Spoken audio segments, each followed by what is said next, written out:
Halo semuanya, selamat datang lagi di acara Solo Fest ID.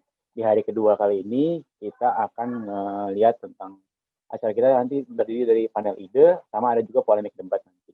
Nah, jadi pertama-tama, lagi-lagi apa kabar kalian semua yang di Zoom dan di YouTube? Mudah-mudahan baik-baik aja ya. Perkenalkan lagi, nama aku Adha Gozali, dan aku di sini akan jadi MC kalian buat hari ini lagi. Yang kemarin udah datang juga, halo, apa kabar? Kita ketemu lagi. Nah, jadi tadi aku udah sempat mention nih kita bakal mau ngebahas tentang ada panel ide, nanti juga ada proyek filsafat. Jadi nanti di panel ide ini itu panel yang akan memaparkan ekosistem filsafat di Indonesia tuh kayak gimana aja sih, kayak dan gitu juga kita akan melihat komunitas-komunitas filsafat di Indonesia itu apa aja, dan juga ada juga presentasi penerbit buku filsafat, lalu juga ada presentasi gagasan, yaitu presentasi paper yang sudah kalian kirimkan ke panitia Profes yang akan dipaparkan nanti. Jadi nanti kita bisa diskusi banyak. Oh iya, sebelum aku mulai juga, uh, untuk apa namanya, untuk yang ngasih jawab apa ngasih pertanyaan macam-macam, kita nanti ada sistem baru nih, kita pakai namanya Slido. Jadi nanti ada link yang akan dikirimkan mungkin di kolom komen ya. Dan di YouTube nanti udah dipin juga buat itunya, buat Slido-nya. Jadi nanti kalian tinggal klik link itu, dan kalian bisa masukin pertanyaan-pertanyaan kalian itu apa. Dan kalian juga bisa voting pertanyaan-pertanyaan yang mungkin menurut kalian itu lebih relevan atau kritis atau macamnya, supaya bisa dilihat sama admin nanti buat ditanyakan ke speakernya. Oke. Nah, dan nggak lupa juga, aku mau terima kasih lagi untuk Great Minds sebagai media partner kami di acara ini, juga ABCD Coffee yang udah ngebantu menjalankan acara ini, dan juga untuk bantuan dari Ibu Monica Nathan dan Corinne Ryan, juga Ibu Paulina Paulina Wella dan Ibu Maria Ike, Ibu Aili, Ibu Suryani, Bapak Albert Gregory, Ibu Wulan Wibowo, dan Ibu Maria Devarina Slus. Terima kasih banyak atas bantuannya. Terima kasih banyak sudah ngebantu acara ini untuk berjalan. Dan nggak pakai lama, kita mau mulai panel ide pertama yang akan dimoderatorin sama Bung Fausto nih. Jadi Bung Fausto mungkin bisa di take away dulu ya. Siap, Bung Ada. Terima kasih banyak. Halo kawan-kawan, rekan-rekan semuanya, selamat datang di Filofest Day 2 di sesi panel ide. Nah, hari ini kita akan ngebahas paper presentasi gagasan dari Mas Eko Priantoro, judulnya Agrikultural Digital, terus dari Mas Rangga Kalamahaswa, judulnya Filsafat, Antroposen, dan Pandemi, kemudian dari Bung Wilfridus Demetrius Siga, judulnya Nasib Tubuh di Ruang Pasca Pandemi. Di ruang digital pasca pandemi. Selain itu bakal ada presentasi juga dari komunitas, yaitu Alessia Sofia, dan dari penerbit Cantrik Pustaka. Nanti untuk teman-teman yang mau tanya, bisa langsung tanya di link yang akan dibagikan di ruang chat. Tanpa berbasa-basi lagi, mari kita mulai dulu. Untuk presentasi gagasan pertama, dipersilakan Bung Eko Priantoro dengan judul Agrikultural Digital. Oke,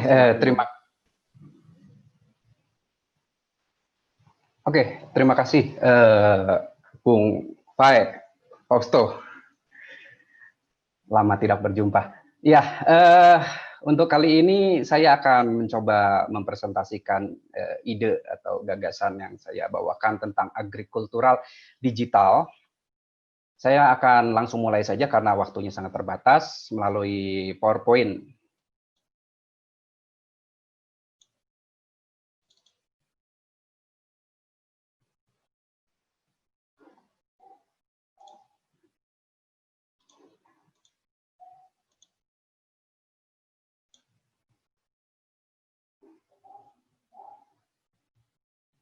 Apakah sudah keluar, Bung Fai? Sudah? Oke. Sudah terlihat, Bung. Oke. Siap.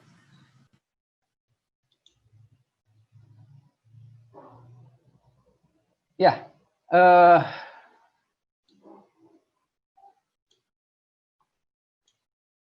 ya untuk agrikultural digital itu sendiri sebenarnya saya mencoba untuk merespon budaya pop tentang apa itu yang dimaknai sebagai agrikultural, yang kalau misalkan kita secara umum kita tahu itu urusan yang bercocok tanam atau mengolah tanah ya. Jadi kira-kira apa sih yang mencoba kita tawarkan di sini, saya tawarkan di sini.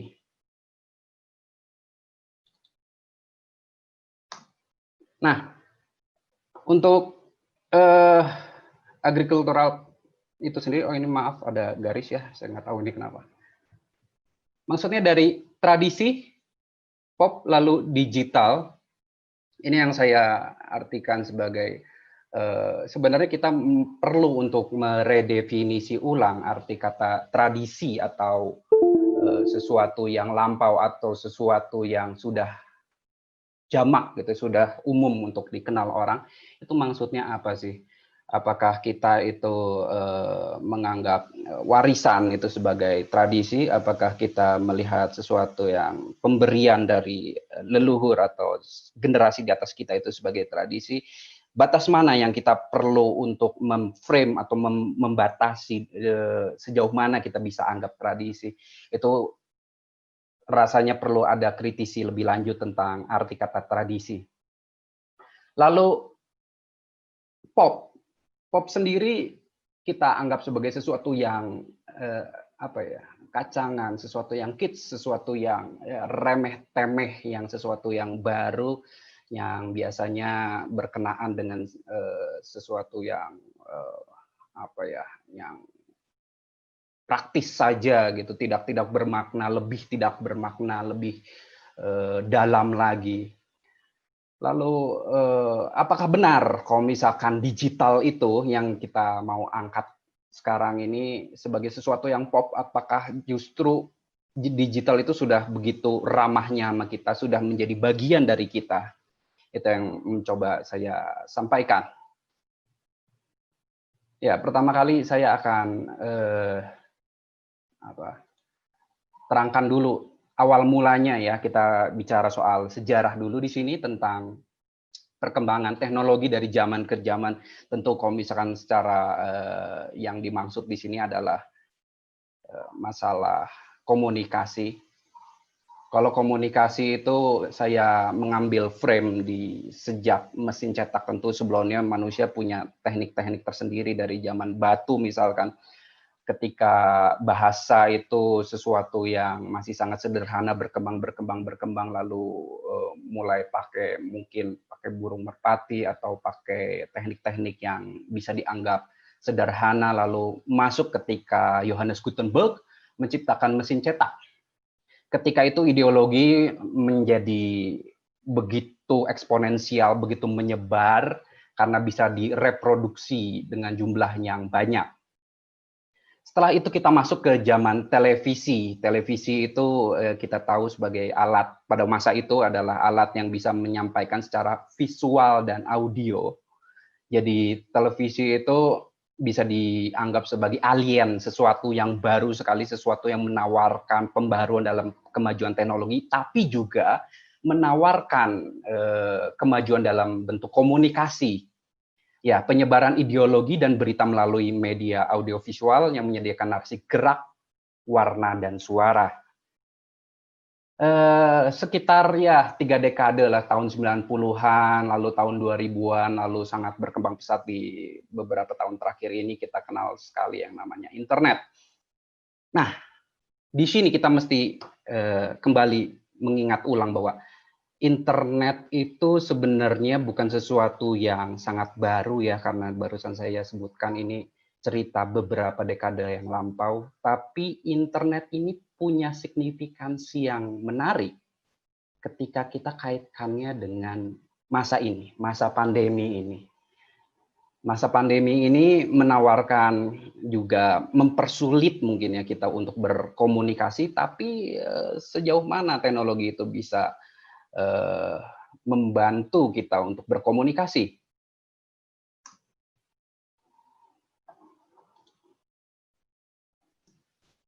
Nah, ini ada beberapa dibilang ahli atau filsuf, bisa kita artikan seperti itu, para pemikir-pemikir kampiun di ranah dunia ya.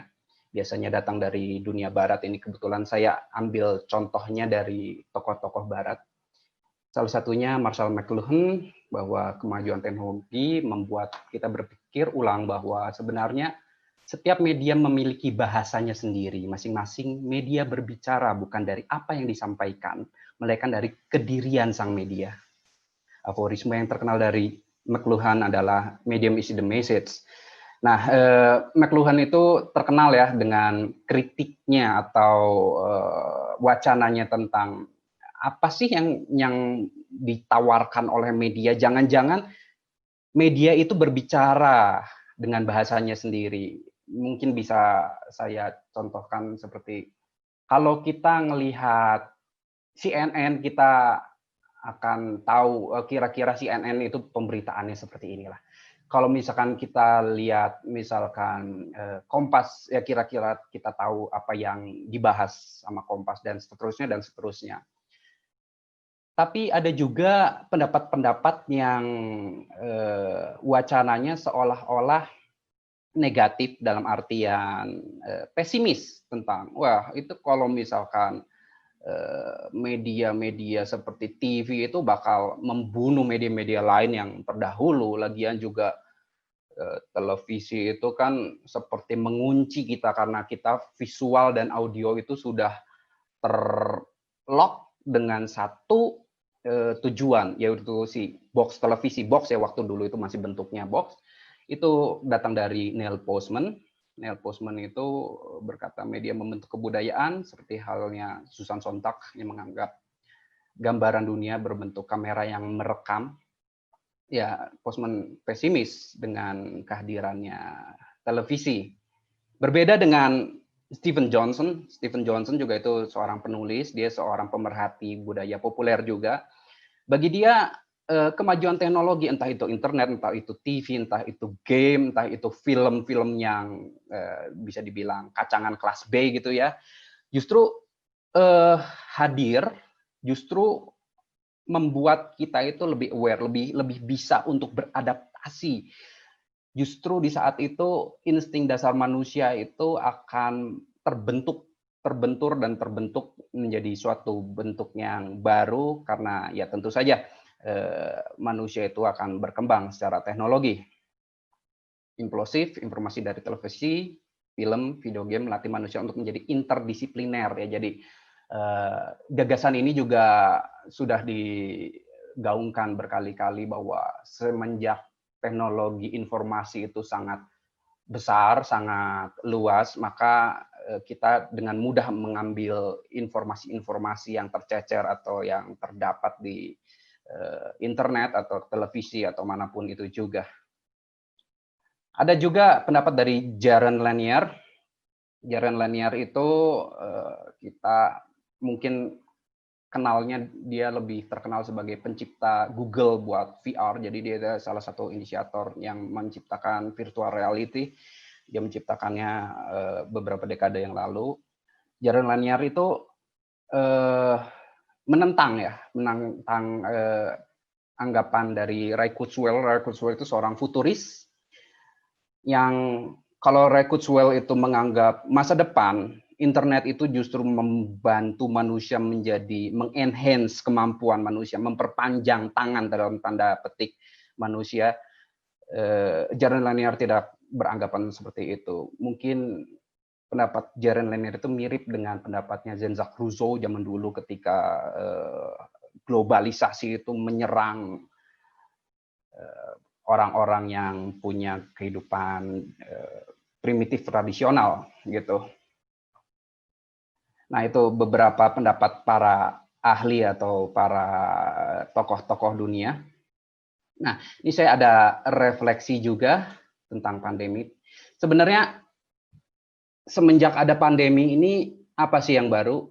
Kira-kira sih menurut saya tidak ada sesuatu yang baru.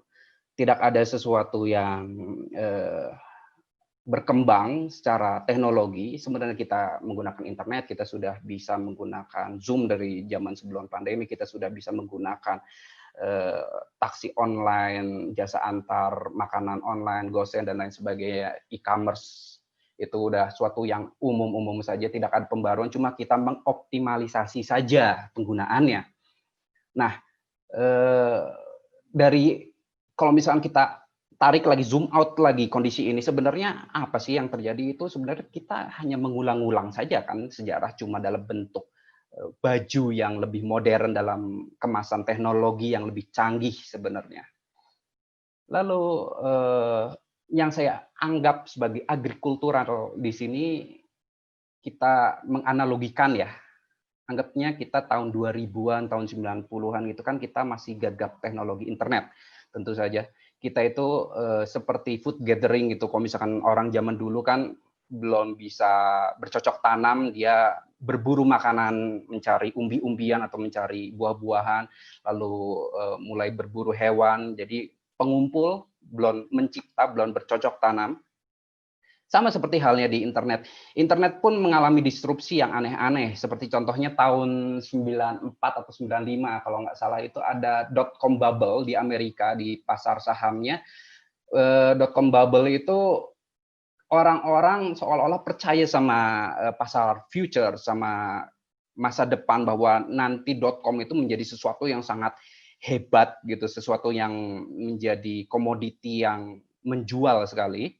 Dan si .com itu akhirnya pop up, si bubble-nya tahun 2000-an, sekitar 2000-2001-an kalau nggak salah, 2000 ya. Nah, bahwa ternyata yang dianggap sama orang pada masa itu tidak sehebat yang dibayangkan. Itu terbukti dari pop up-nya bubble. Jadi ekonomi itu udah seolah-olah tidak percaya lagi sama yang namanya peningkatan nilai .com. Tapi tentu saja kita tahu itu tahun 2000. Sekarang kita sangat bergantung sama yang namanya internet ya. Sebenarnya kita naik lagi. Apakah ini sama kondisi sama Bitcoin, yang Bitcoin sempat melonjak tinggi sekali lalu drop habis-habisan, dan kita tahu sendiri sekarang Bitcoin mulai cryptocurrency, bukan Bitcoin ya.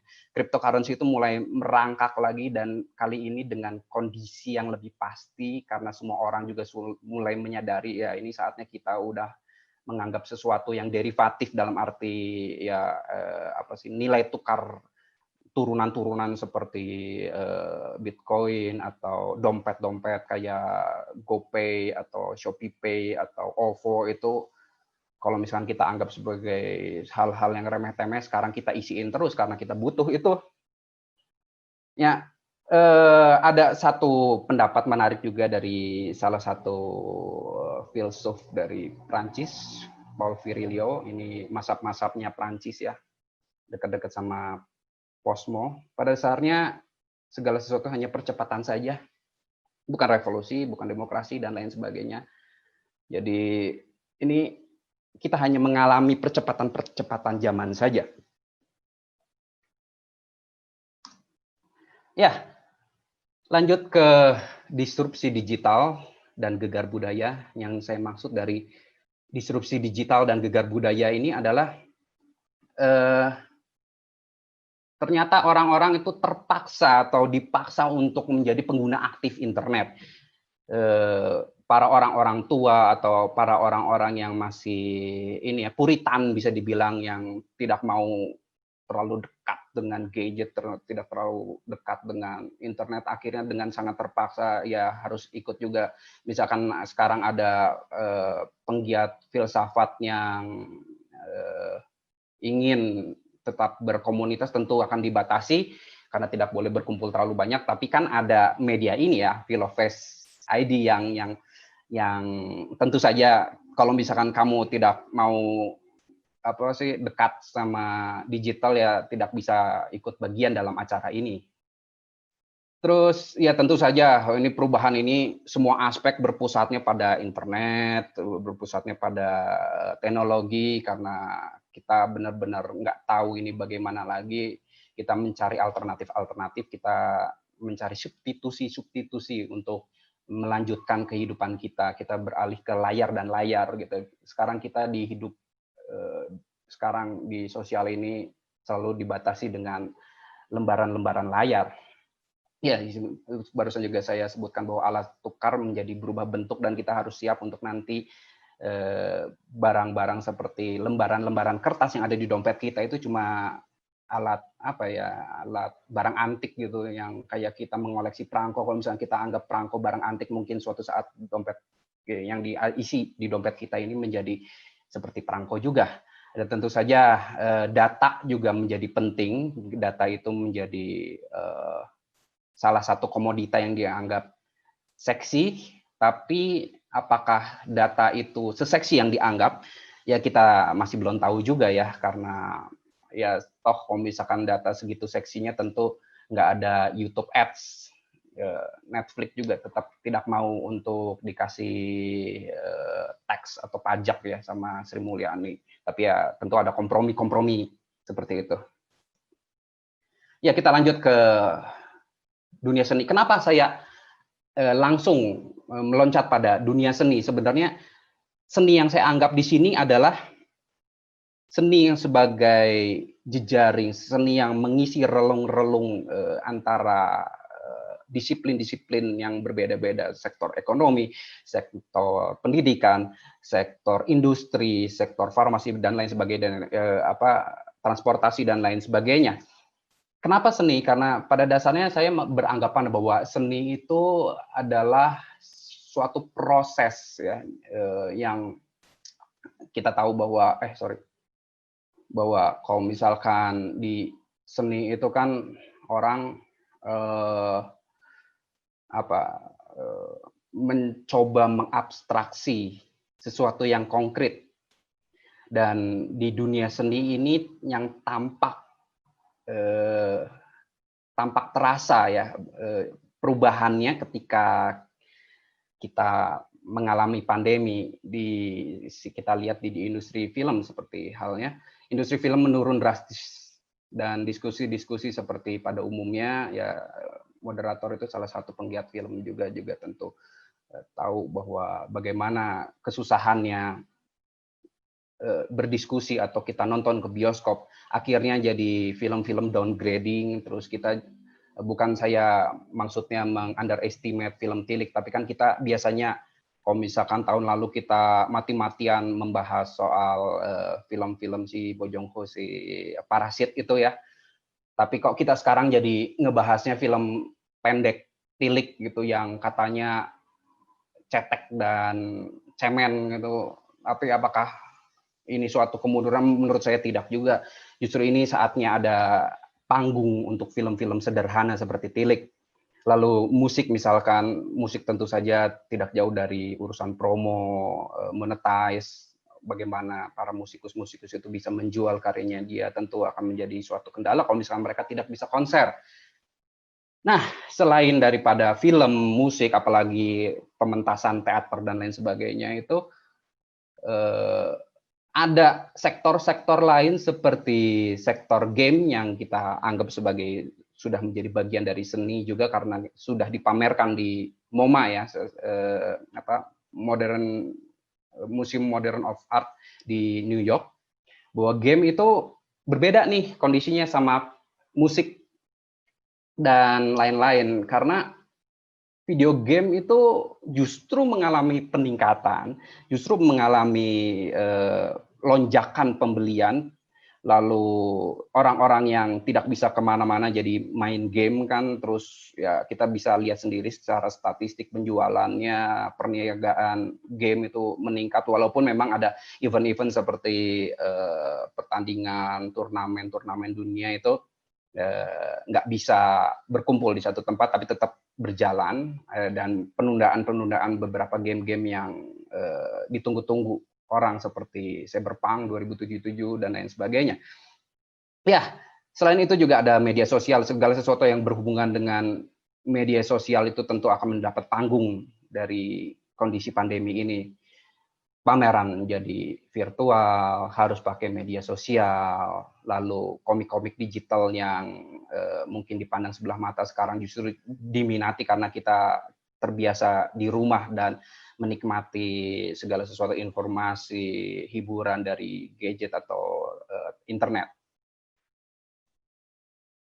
Nah, posisinya sekarang Punten Bung Eko, sorry, nanti kalau bisa dipercepat karena waktunya Galik. Siap. Iya, oke, siap. Saya minta waktu sedikit lagi ya. Ya, ini posisinya tentu kebudayaan dan seni manusia tidak mungkin musnah, karena ya tentu saja semasa masih ada manusia tidak mungkin seni itu dan kebudayaan dihilangkan. Budaya dan seni adalah proses bukan hasil, itu yang saya percayai. Perubahan paradigma tidak berarti kemusnahan suatu bentuk seni, tapi hanya berubah saja bentuknya. Sama halnya dengan insting primordial, peradaban dan terus beradaptasi seperti itu. Ya, seni tradisi tidak akan tergantikan ya, tapi hanya mengalami penyesuaian, misalkan ya, pembatasan dan lain sebagainya seperti barusan saya terangkan, dan itu sebenarnya sudah terjadi. Seperti contohnya saya tulis di sini, kalau gladiator zaman dulu itu kan benar-benar bunuh-bunuhan, tapi kan istilah gladiator tetap dipakai dan mengalami penyesuaian sesuai dengan peradaban sekarang. Ya, ini analisanya kalau saya boleh mencoba memberi pendapat tentang analisa masa lampau. Kalau analisa masa lampau kan kita mempelajari ya peninggalan relik-relik, bagaimana dari zamannya bakteri pertama diciptakan sehingga berkelanjutan meteor dan lain sebagainya sampai penciptaan teknologi sekarang. Analisa masa lampau tampak pasti, namun masih saja ada perdebatan sampai sekarang. Walaupun segitu pastinya itu kan udah lampau, tapi tetap saja masih ada pemaknaan ulang. Lalu ke prediksi masa depan tidak pernah akurat, tapi selalu memukau. Apa yang kita lakukan sekarang juga sebenarnya salah satu mencoba untuk memprediksi masa depan. Sebenarnya kita nantinya bakal gimana, makanya sekarang buku-buku tentang motivasi, tentang prediksi menurut agama, kepercayaan kita terhadap vaksin yang sebenarnya phase 3 aja kita masih belum lewati ya. Seluruh dunia belum ada sih vaksin yang benar-benar tepat untuk corona, kita cuma mencoba-coba yang kita anggap benar saja. Nah, posisi filsafat itu merumuskan masa depan secara acak dan abstrak. Kalau seni itu secara abstrak tapi coba dituangkan menjadi satu media, entah itu gerak, tari, atau bentuk konkret. Jadi kira-kira seperti itulah yang saya mau jelaskan. Ya, ini bisa dibilang sebagai kesimpulan ya. Kesimpulan, kita akan bertanya-tanya lagi masa depan mau jadi apa sih kita, karena ini akan menarik. Kita akan terus mencoba-coba, kita akan terus mencari tahu. Nah, segala itu prediksi atau bekal untuk masa depan seperti agama, motivasi, kiat sukses, biografi tokoh tertentu, kita punya waktu untuk mempelajarinya. Informasi datang secara implosif, ledakan ke arah dalam. Ya, seperti yang dikatakan John Baudrillard, itu semakin mudah untuk informasi, tapi kita perlu kerja ekstra untuk menyuling ya, karena saking banyaknya kita harus pandai-pandai memilah ini yang salah, ini yang benar. Kita harus pandai-pandai membatasi yang ini hoax, yang ini bukan. Tentu satu-satunya cara, nggak ada jawaban yang pasti seperti matematika, tapi satu-satunya cara yang saya tahu adalah berlatih. Kita kalau misalkan kita melatih otak kita, tentu kita semakin terbiasa. Nah, batasan disiplin juga semakin butuh untuk direstrukturisasi, karena toh sekarang kayak Filofest, filsafat bisa kemana-mana dan ada pembatasan-pembatasan disiplin itu semakin bias. Jadi apakah disiplin-disiplin yang mengacu pada satu titik tertentu seperti yang dibuat oleh, yaitu maaf kapitalis itu kan memang membentuk, kalau misalkan kuliah itu dari ekonomi, ada yang manajemen, ada yang nanti akuntansi, itu peruntukan secara khusus itu apa sekarang relevan. Menurut saya sekarang sudah tidak terlalu relevan lagi seperti itu. Bung Fai, kira-kira Oke, sebenarnya menarik banget. Terima kasih sebelumnya Bung Eko presentasinya. Dari sini kita bisa langsung lanjut ke sebenarnya sesi tanya jawab dulu. Paling nggak saya kasih waktu 5 menit. Kebetulan udah ada satu yang nanya Bung Eko. Ya. Jadi pertanyaannya adalah, apa alasan Lanier mengungkapkan bahwa internet dapat menyebabkan dekadensi peradaban? Seburuk apa dekadensi yang terjadi? Nah, ini pertanyaannya dari Mbak Nisa lewat app tadi. Oke. Itu dulu. Sama ini ada yang nanya juga. Jadi 2 pertanyaan dulu ya Bung ya. Kalau bisa nanti singkat-singkat. Iya, yang dari Mas Bung Rando, dalam pemahaman filsafat, manusia lain dilihat sebagai diriku yang lain. Maka pertanyaan saya, apa pengaruh seni seperti film, musik, game dalam pemahaman filsafat mengenai manusia? Dalam hal ini manusia yang berinteraksi pada pandemik ini. 2 pertanyaan itu dulu, Bung. Silakan. Iya. Oke. Kalau misalkan Lanier itu lucu ya, walaupun dia itu berkontribusi banyak tentang pencapaian virtual reality. Kita tahu virtual reality ibaratnya gerbang utamanya kita sebelum kita, kalau misalkan Bung Martin kemarin menjelaskan tentang jangan-jangan kita itu hidup dalam dunia matrix gitu ya, dunia yang sebenarnya kita itu tinggal dalam satu tabung-tabung.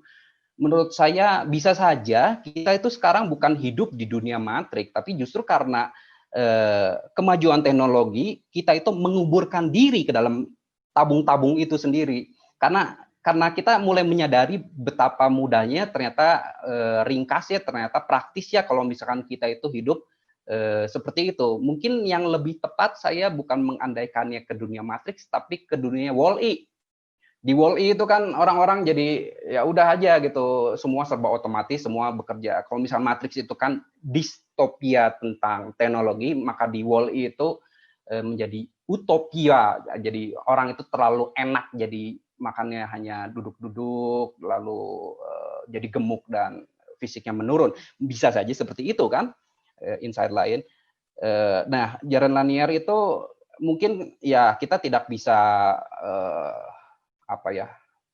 memaksakan bahwa kalau misalnya biarkan dia menciptakan teknologi, tapi kan perkembangan kepribadiannya dia, mungkin dia melihat sesuatu hal yang eksotis menjadi lalu tercerahkan, ya bisa-bisa saja dia untuk berpindah pendapat. Banyak kok filsuf-filsuf yang pada awal karirnya punya standpoint A, lalu di akhir-akhirnya menjelang kematiannya menjadi poin B.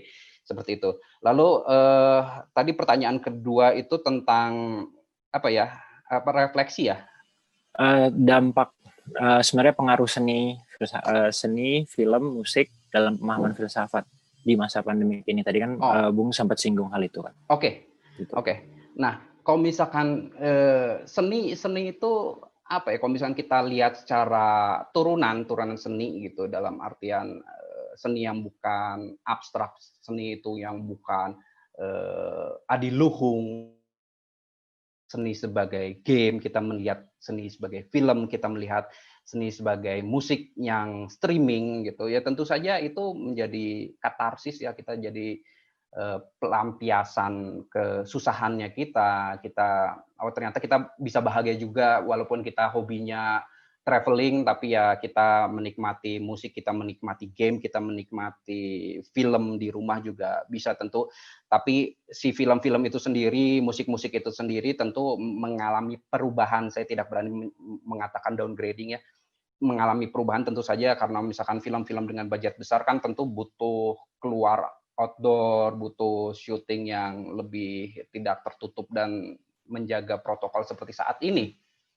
Jadi tentu saja itu ada pengaruhnya dan itu kita bisa memetakan lebih lanjut, tapi nggak mungkin sekarang. Oke, siap Bung. Sebelumnya terima kasih kawan-kawan, ini antusiasmenya tinggi banget, banyak banget pertanyaan-pertanyaan yang udah masuk. Ini kami tampung dulu. Bung Eko, makasih banyak presentasinya. Nanti kalau misalkan masih ada sisa waktu, kita akan balik lagi buka sesi pertanyaan umum. Untuk sekarang kita lanjut dulu ke Bung Rangga untuk membicarakan papernya soal filsafat, antroposen, dan pandemi. Dipersilahkan ruang Zoom dan waktunya, Bung. Bung. Halo, cek. Suara saya masuk? Suara saya masuk? Masuk, Bung, masuk. Oke, terima kasih, Bung Moderator.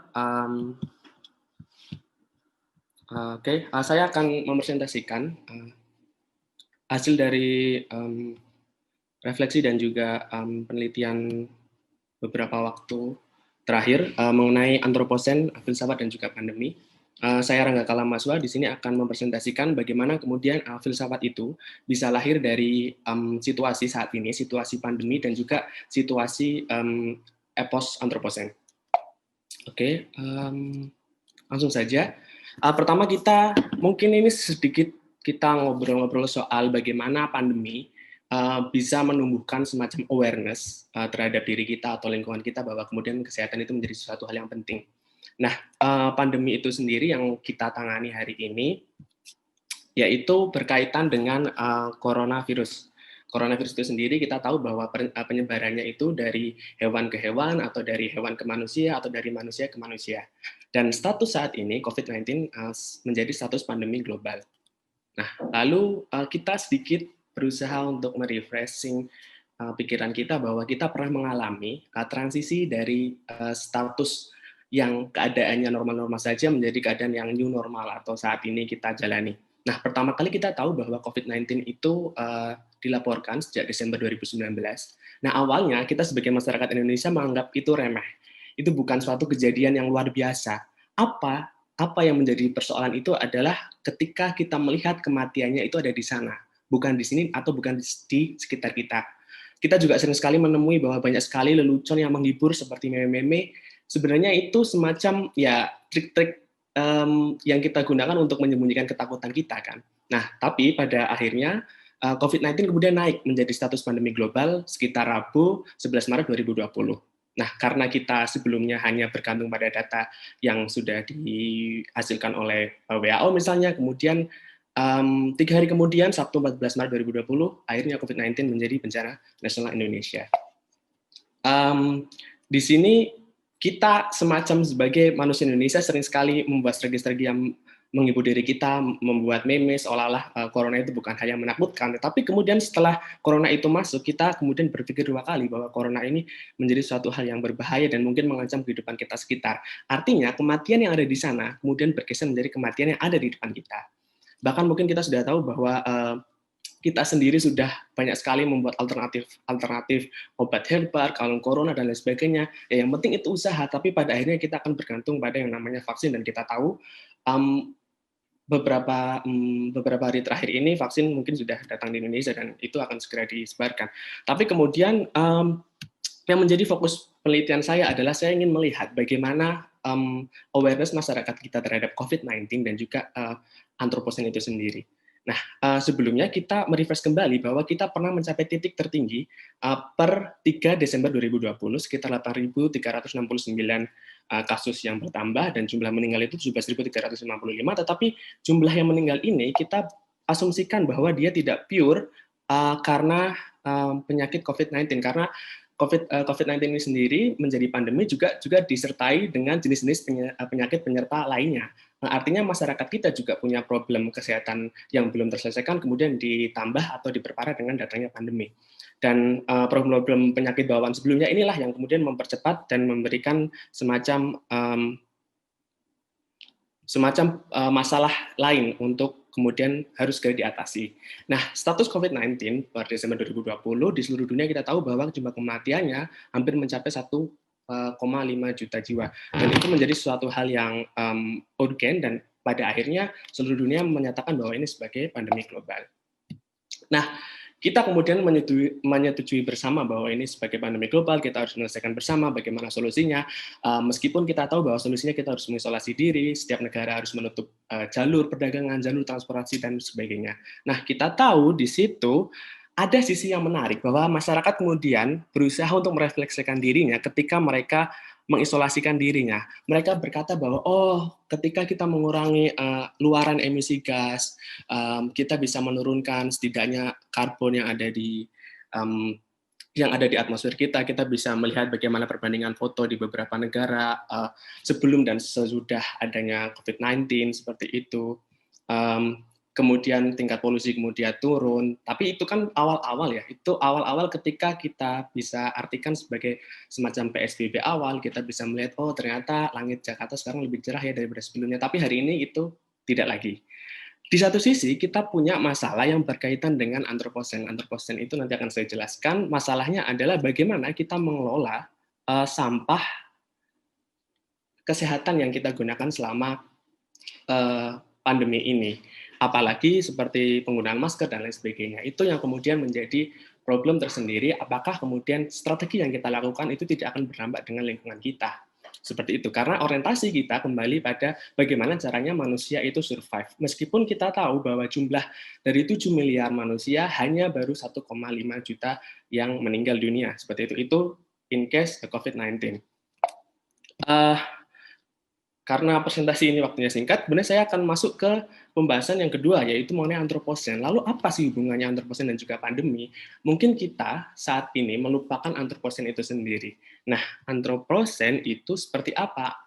Antroposen itu semacam ide alternatif tentang skala waktu geologi yang menggantikan Holosen. Jadi, kalau di geologi itu ada bermacam-macam skala waktu geologi, kita pernah melewati Pleistosen akhir, manusia purba pertama, kemudian transisi zaman es yang kemudian kita kenal sebagai Holosen, dan sampai sekarang Holosen menjadi skala waktu formal geologi. Tapi kemudian pada tahun 2000-an alternatif tesis yang diajukan adalah mungkin saja kita sekarang sudah ada pada epos atau era antroposen itu sendiri. Nah, antroposen itu seperti apa? Antroposen itu salah satu cirinya yaitu aktivitas antropogenik atau aktivitas kemanusiaan yang menyebabkan kemungkinan adanya transisi skala waktu geologi.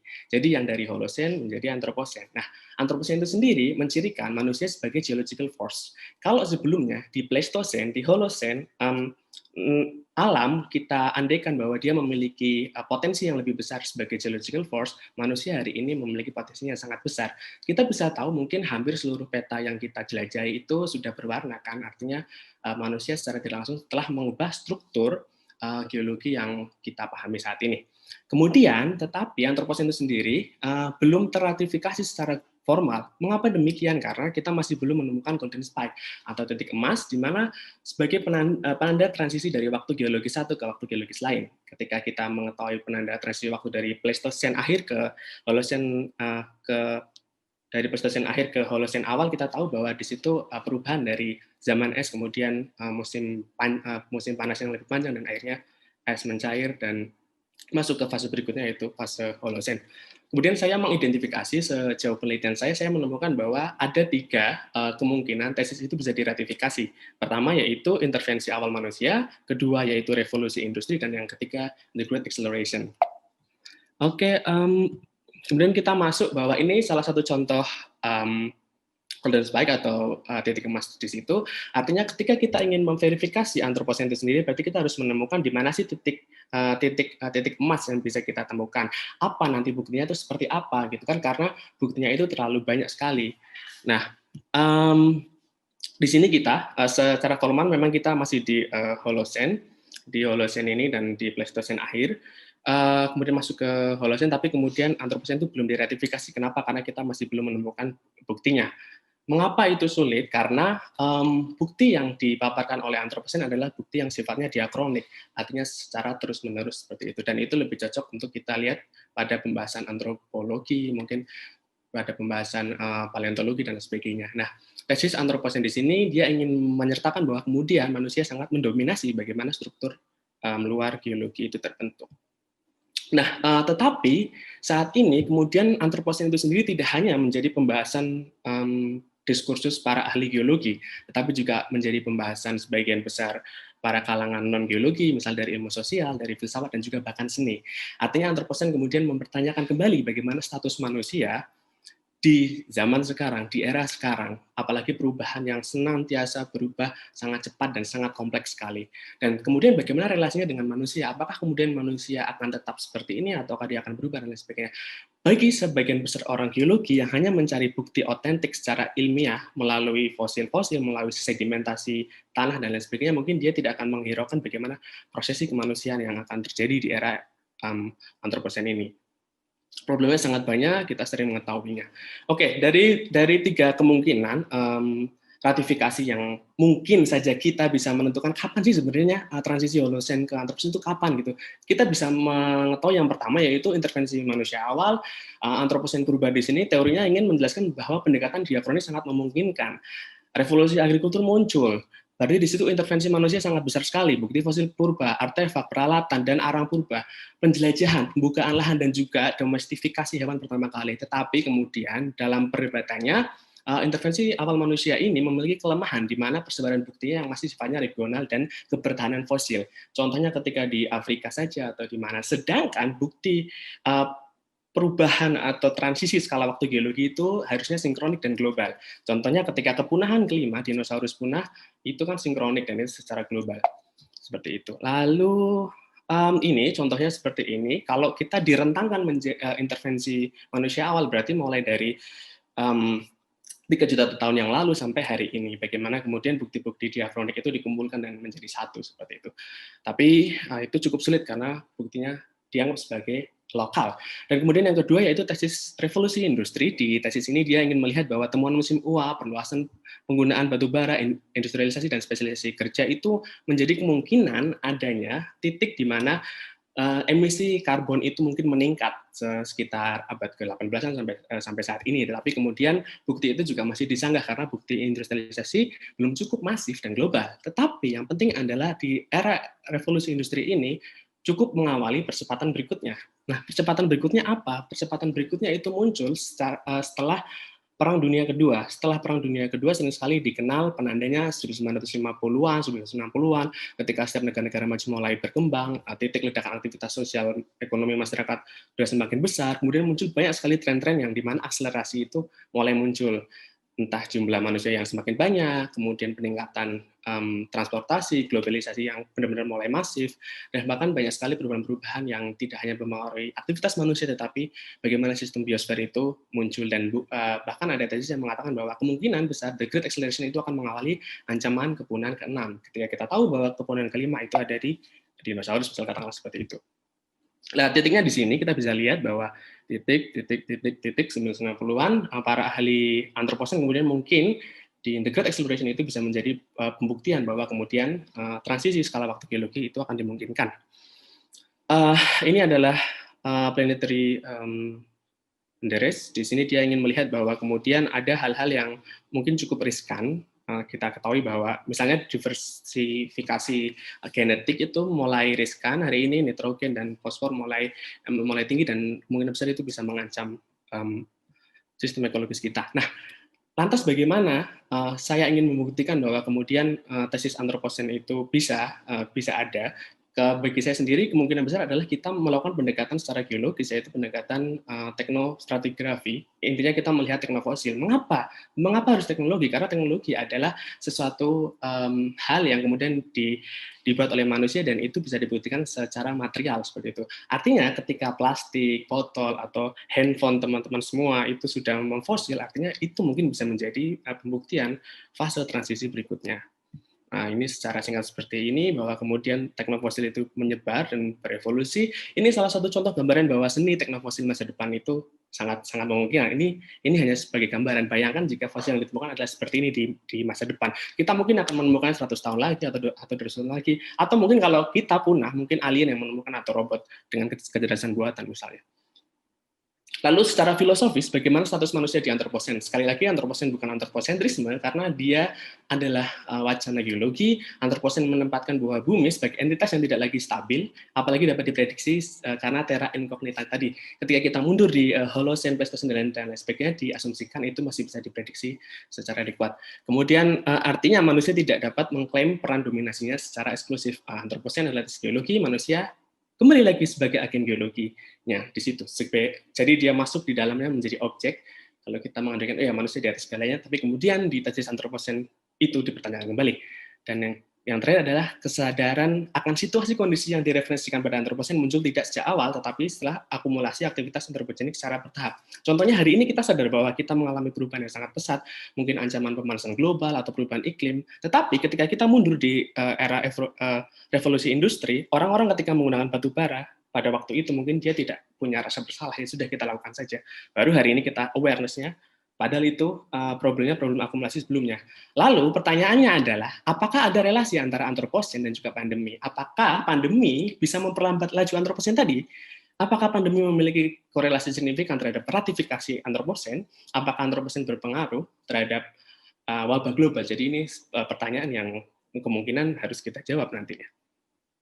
Nah, salah satu jawabannya adalah the Great Acceleration sangat memungkinkan the risk acceleration. Jadi risiko yang mungkin dipercepat.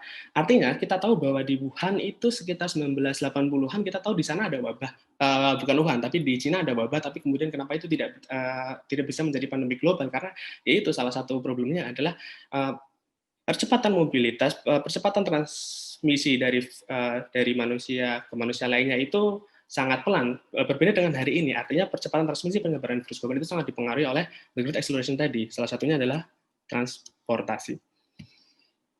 Di sini adalah yang penting di sini sebenarnya. Bagaimana kemudian yang harus kita lakukan untuk membedakan apa yang membedakan antara antroposen dan juga pandemi. Kita bisa ambil banyak sekali contoh kasus antroposen, tapi saya akan mengambil 2 kasus, yaitu dalam kasus perubahan iklim dan juga kerusakan ekologis. Di pandemi kita ambil contoh yang saat ini kita alami, yaitu COVID-19. Faktor kausalnya dia lokal, itu muncul di Wuhan.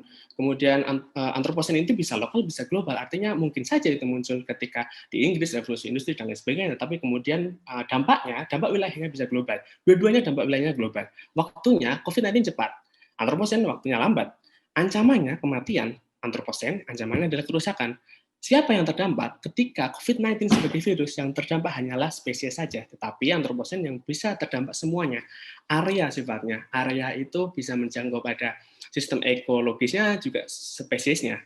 Dan bagaimana prioritas mitigasinya? Nah ini, di sini kita bisa melihat bahwa pandemi itu sifatnya lokal dan isolasi. Artinya keberhasilan setiap negara itu ditentukan bagaimana tingkat isolasinya, bagaimana tingkat penanganan dan juga mitigasinya. Sedangkan antroposen itu lebih ke arah global, politik global, bagaimana politik karbon dan lain sebagainya dilakukan. Dan tingkat urgensinya di sini pandemi menjadi tinggi. Mengapa? Karena kita melihat pandemi itu ada di depan kita. Pandemi kematian seolah-olah ada di depan kita. Sedangkan antroposen jauh.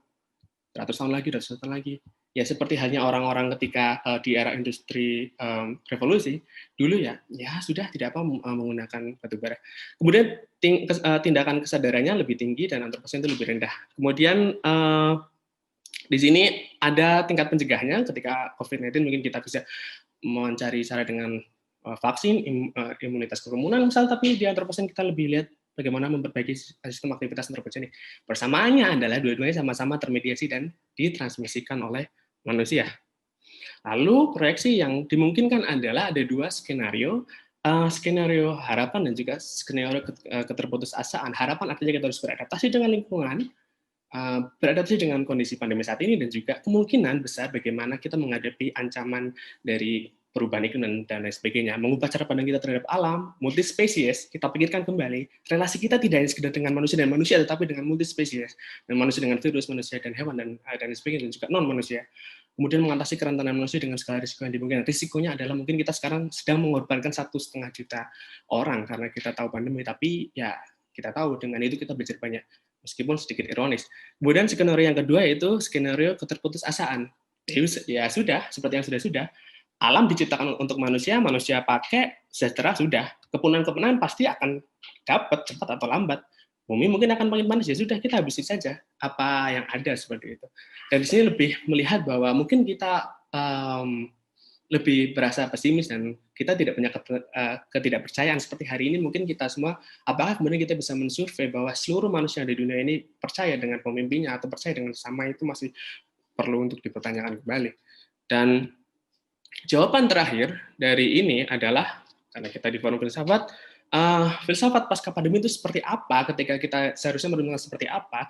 Dari 2 pemaparan tadi kita bisa kemudian mempertanyakan lagi. Saya di sini justru malah memberikan pertanyaan, bukan jawaban. Oke, pertama yaitu mempertanyakan ulang bagaimana status manusia dan alam, apakah manusia termasuk di dalam atau di luar, atau terlepas, atau bagaimana kerangka strukturnya. Kemudian filsafat pasca pandemi menelusuri kembali pertanyaan penilaian apa itu manusia itu seperti apa sebenarnya seharusnya. Kemudian pertanyaan tentang masa depan manusia, dan pandemi memberikan ruang pemberhentian sementara, artinya untuk kita berpikir kembali untuk tindakan apa yang kita pilih untuk masa depannya. Dan pasca pandemi menjadi awal manusia, mungkin awal ya, untuk berani menyelesaikan pekerjaan rumahnya tentang kekerapuan manusia itu sendiri dan dilema masa depan alam antroposen yang masih tersisa. Kita masih punya PR banyak, walaupun kita sekarang fokus pada pandemi itu sendiri. Oke, terima kasih. Maaf waktunya mungkin kelewatan. Terima kasih. Oh, enggak apa Mas, menarik banget presentasinya. Tadi di kolom chat Zoom udah ada Mas Rangga Mahasiswa Fans Club juga. Wah. Ini ada pertanyaan yang udah diajukan sih Mas sama Bung Ajo Kawir. Nah, katanya secara general pandemik membawa benefit besar bagi manusia, baik dari segi imunitas atau persoalan behavior, misal merujuk kesadaran kesehatan melalui gerakan cuci tangan dan lain sebagainya. Pertanyaannya, tawaran benefit apa yang bisa dilihat dari antroposen yang tengah menggejala ini? Oke, tadi cuci tangan, terus? Jadi, secara general pandemik membawa benefit besar dari imunitas atau persoalan behavior. Nah, tawaran benefit apa yang bisa ditawarkan atau dilihat dari antroposen yang tengah menggejala ini? Kata Bung Ajo. Terima kasih, Mas. Jadi tawaran yang bisa kita ajukan adalah ketika antroposen kemudian kita harus melihat kembali bagaimana struktur geologis yang telah kita ubah, karena kita di situ kan ada aktivitas antropogenik ya, kita mengubah struktur geologis secara bersama, kita kemudian membuat jalan raya yang dimana kemudian membatasi di mana di sana adalah alam ketika ada hutan, di sini kota berarti milik manusia dan sebagainya. Kemudian di situ kita bisa memikirkan kembali bahwa ternyata relasi kita dengan yang bukan manusia atau non manusia sendiri itu ternyata memiliki urgensi yang perlu kita pikirkan kembali. Dan soal masalah higienitas, kemudian masalah kesehatan di situ, yaitu salah satu perwujudan kita sebagai manusia untuk menghadapi perubahan tadi. Artinya ketika kita sudah berani untuk ya kita sudah mengusahakan untuk isolasi, semacam PSBB dan lain sebagainya, itu salah satu bentuk adaptasi kita. Artinya kita kembali lagi sebagai manusia, iya, meskipun kita sudah berbuat banyak selama kurun waktu 11.600 tahun terakhir, tapi pada akhirnya kita akan beradaptasi. Yang jadi masalah adalah ketika kita beradaptasi, apa yang akan kita korbankan. Seperti itu. Apakah sesamanya atau non manusia, itu yang kemudian menjadi selalu dilema di situ. Seperti itu. Terima kasih.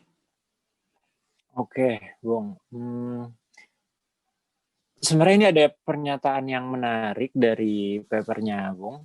Bung bilang tugas filsafat pasca pandemi tidak lebih dari ruang berdialog untuk menyadari bahwa sejauh mana kerapuhan manusia dengan manusia lainnya, serta usaha untuk memperkuat sesamanya, dan sejauh mana kita berdamai dengan alam. Nah, berarti sebenarnya tadi kan Bung sempat beberapa kali bilang menyuguhkan ide bahwa kita harus harapan solusi apa sih ya solusi either harapan atau keputusasaan. Kalau harapan kita bisa lebih harmonis sama alam. Nah, apabila filsafat itu sebenarnya tidak lebih dari ruang berdialog, berarti sebenarnya yang lebih dibutuhkan apa tuh Bung supaya bisa mencapai keadaan harapan itu? Ya, artinya kemudian filsafat kan tidak hanya berdialog, tapi kemudian dia bagaimana bisa mentransmisi idenya kan. Karena kita juga yang lain, kita kemudian tidak bisa hidup eksklusif. Artinya kita hanya berdialog terus, tapi kemudian bagaimana kita bisa melakukan tindakan yang nyata, itu yang kemudian menjadi pernyataan tepat untuk antroposen itu sendiri. Karena antroposen kan juga suatu hal yang menyeramkan menurut saya. Artinya ketika antroposen diratifikasi, berarti struktur paling atas sedimentasi geologis di atas itu sudah banyak sekali bukti-bukti fosil, plastik dan lain sebagainya itu yang sudah membantu. Berarti parah sekali kan kondisi lingkungan pada waktu itu. Nah, sebelum itu terjadi, kita sudah mengalami pandemi nih. Kita sudah tahu bahwa kematian itu sudah ada di depan kita, model-model pandemi ini. Tapi untuk antroposen sendiri, kondisi lingkungan hari ini, kita tidak pernah memproyeksikan untuk berapa ratus tahun terakhir, misal seperti itu. Karena ya sudah, ujung-ujungnya ya kita cukup untuk diri sendiri, ya kita nggak mikirin yang lainnya, misal seperti itu. Menarik banget sih Bung sebenarnya. Berarti untuk teman-teman yang punya ketertarikan sama topik ini atau misalkan yang punya pola pikir 100-200 tahun ke depan, kayaknya bisa langsung kontak Mas Rangga untuk membuat sesuatu setelah berdialog di sesi ini. Bung, makasih banget presentasinya. Sekarang kita... Mohon maaf tidak bisa... Wah, nggak apa-apa Bung. Keren banget presentasinya. Next kita akan lanjut ke Bung Wilfriedus Demetrius. Bung, silakan waktu dan tempat dan bahasannya dipaparkan ya tentang nasib tubuh di ruang digital pasca pandemi. Silakan Bung Wil.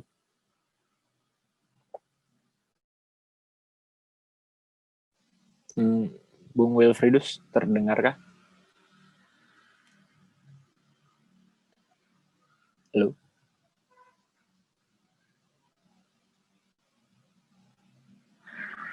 Oh, mic-nya masih off. Sorry. Coba kita unmute. Bung ada, boleh ya minta tolong. Oke. Silakan Bung di unmute. Oke, siap. Kedengaran? Kedengaran Bung. Oke. Saya share screen. Baik.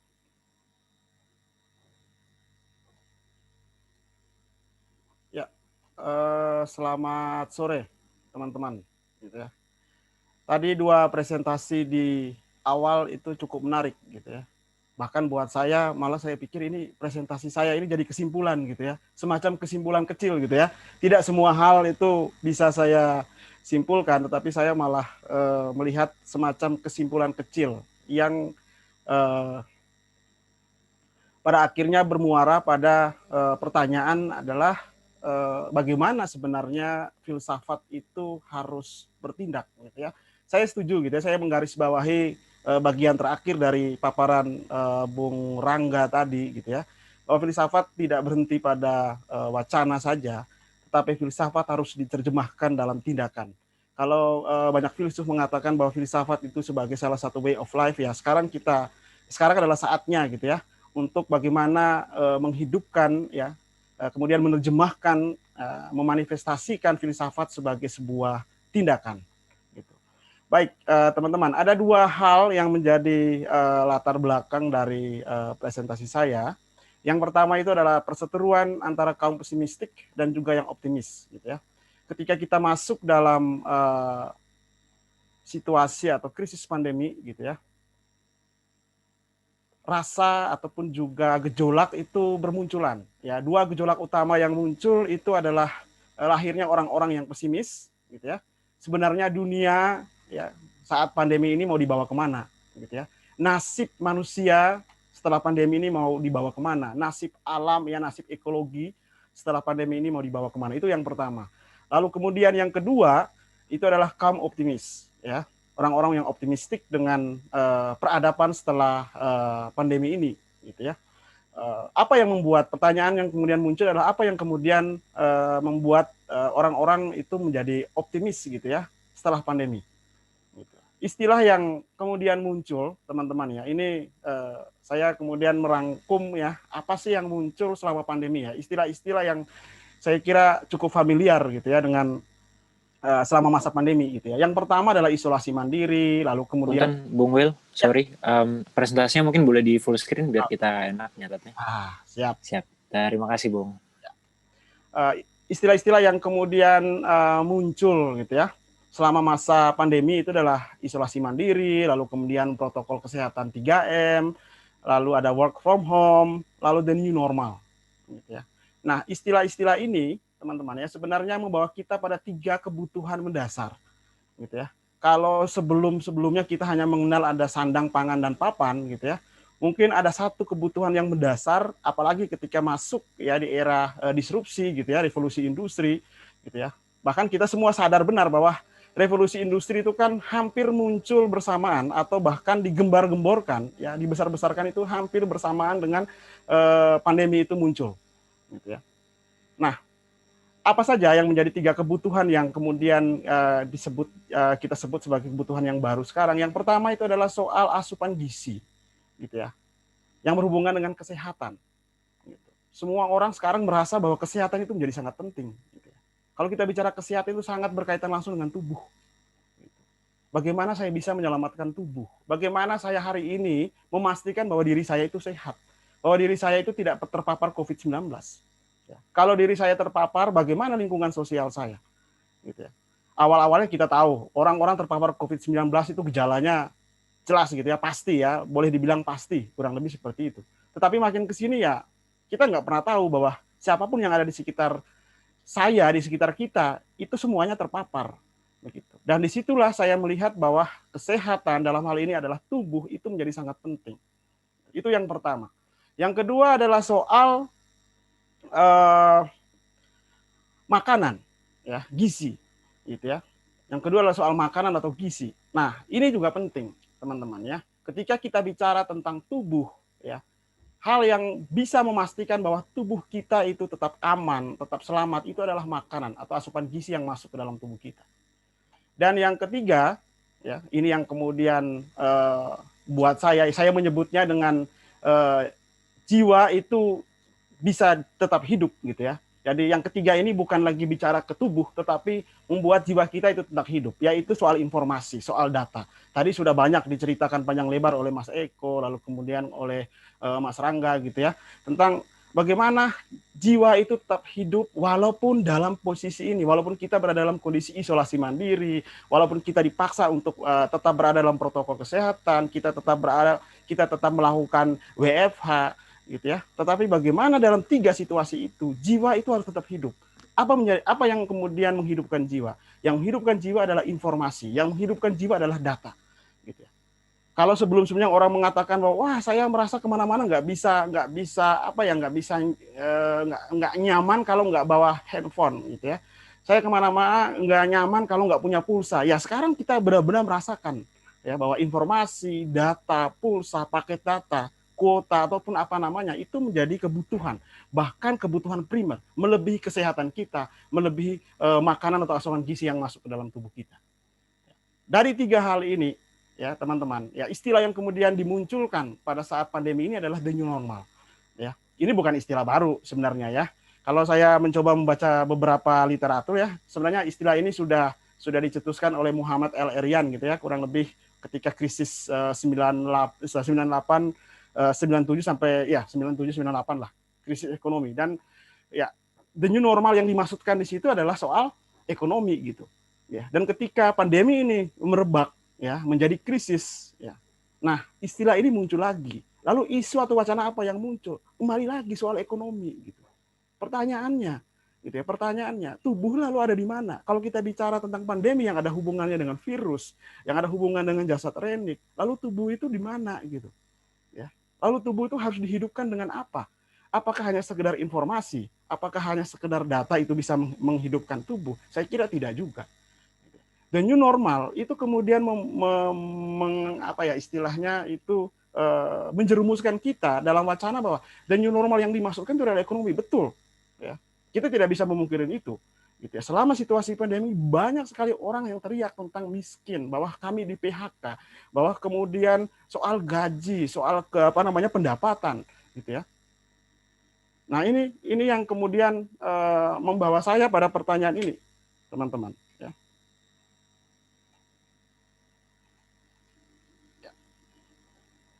Ya, latar belakang yang kemudian muncul, gitu ya. Yang pertama adalah brutalitas kehendak bebas. Gitu. Ketika pandemi ini merebak gitu ya, bahkan sampai hari ini kita belum tahu kapan gitu ya, walaupun beberapa hari yang lalu antivirus itu sudah datang gitu ya, sudah kurang lebih 1,2 atau 1,5 antivirus itu sudah disiapkan.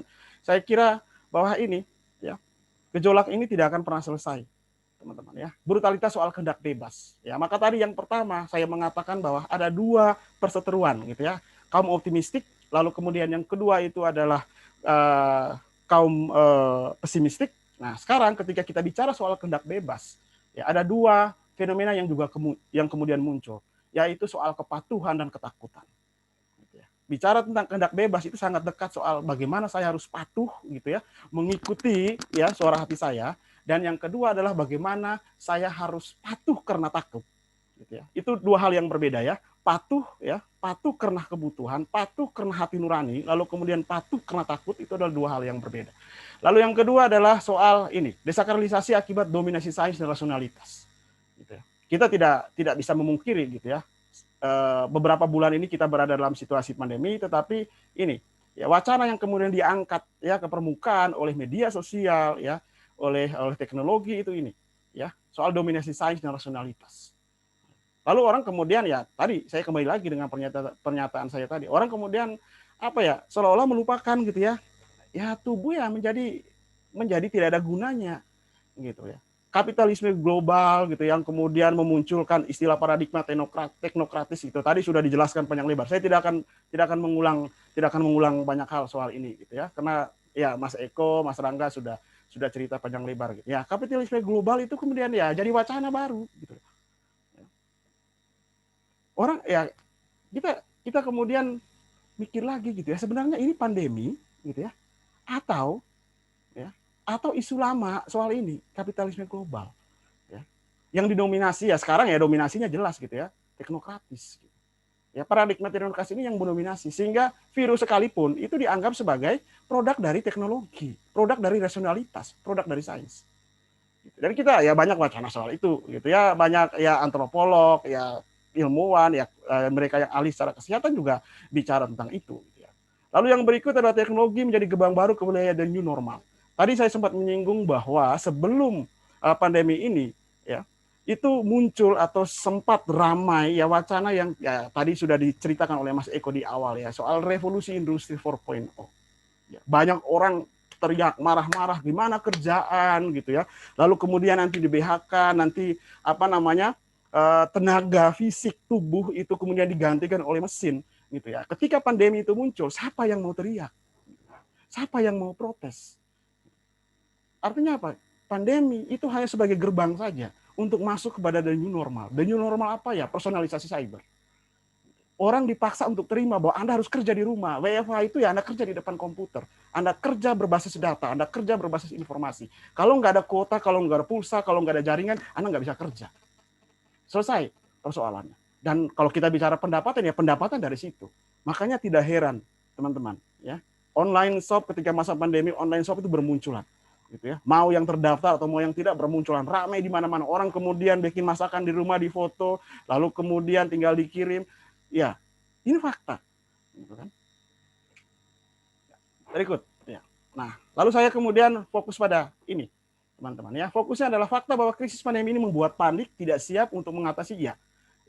Butuh suatu perubahan radikal untuk masuk dalam situasi kenormalan baru, termasuk juga memperkuat imunitas tubuh. Ya, pertanyaan adalah bagaimana memperkuat imunitas tubuh di masa pandemi ini.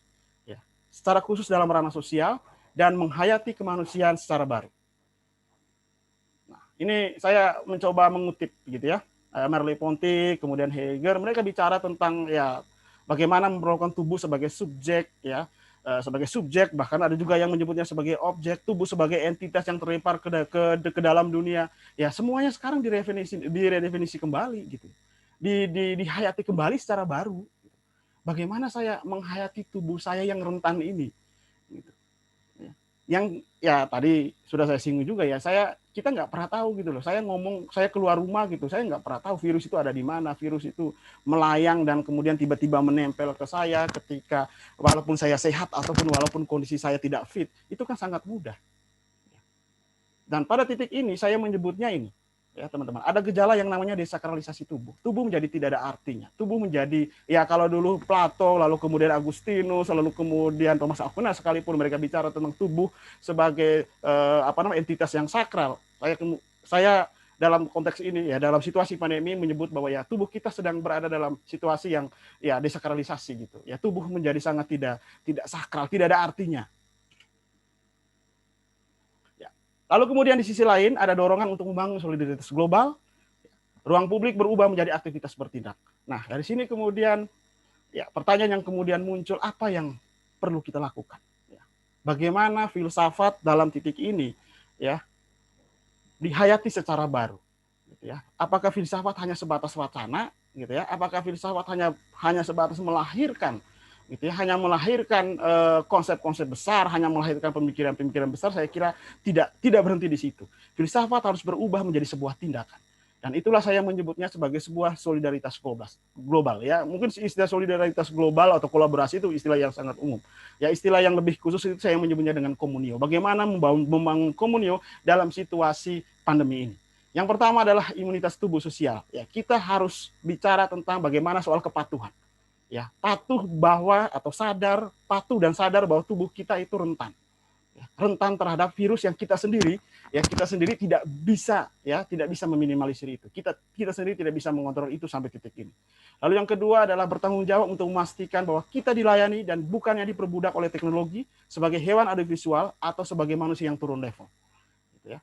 Ketika tubuh itu harus dijaga, harus dilindungi dengan istilah-istilah tadi yang di slide awal gitu ya, soal jaga jarak, PSBB dan seterusnya. Ya, di titik yang sama kita akan dipaksa untuk berada di depan teknologi, berada untuk dekat sekali dengan teknologi ya, bahkan sangat dekat dengan teknologi.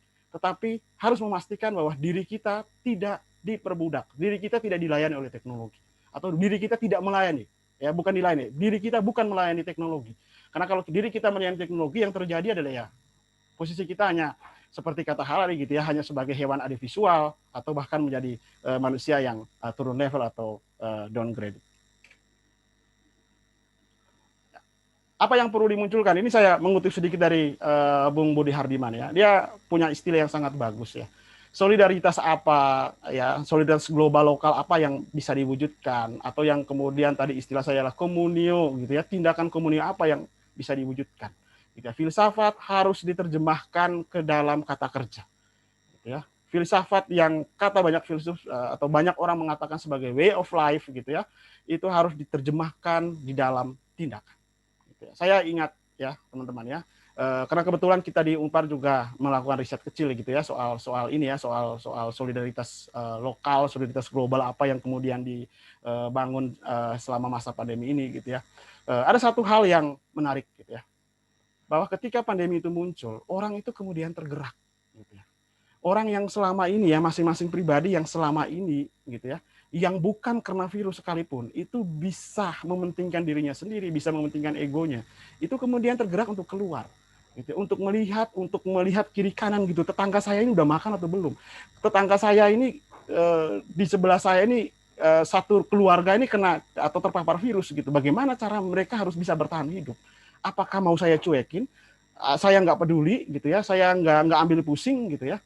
Tetapi pandemi ini ya, gerakan-gerakan kecil itu kemudian muncul gitu ya.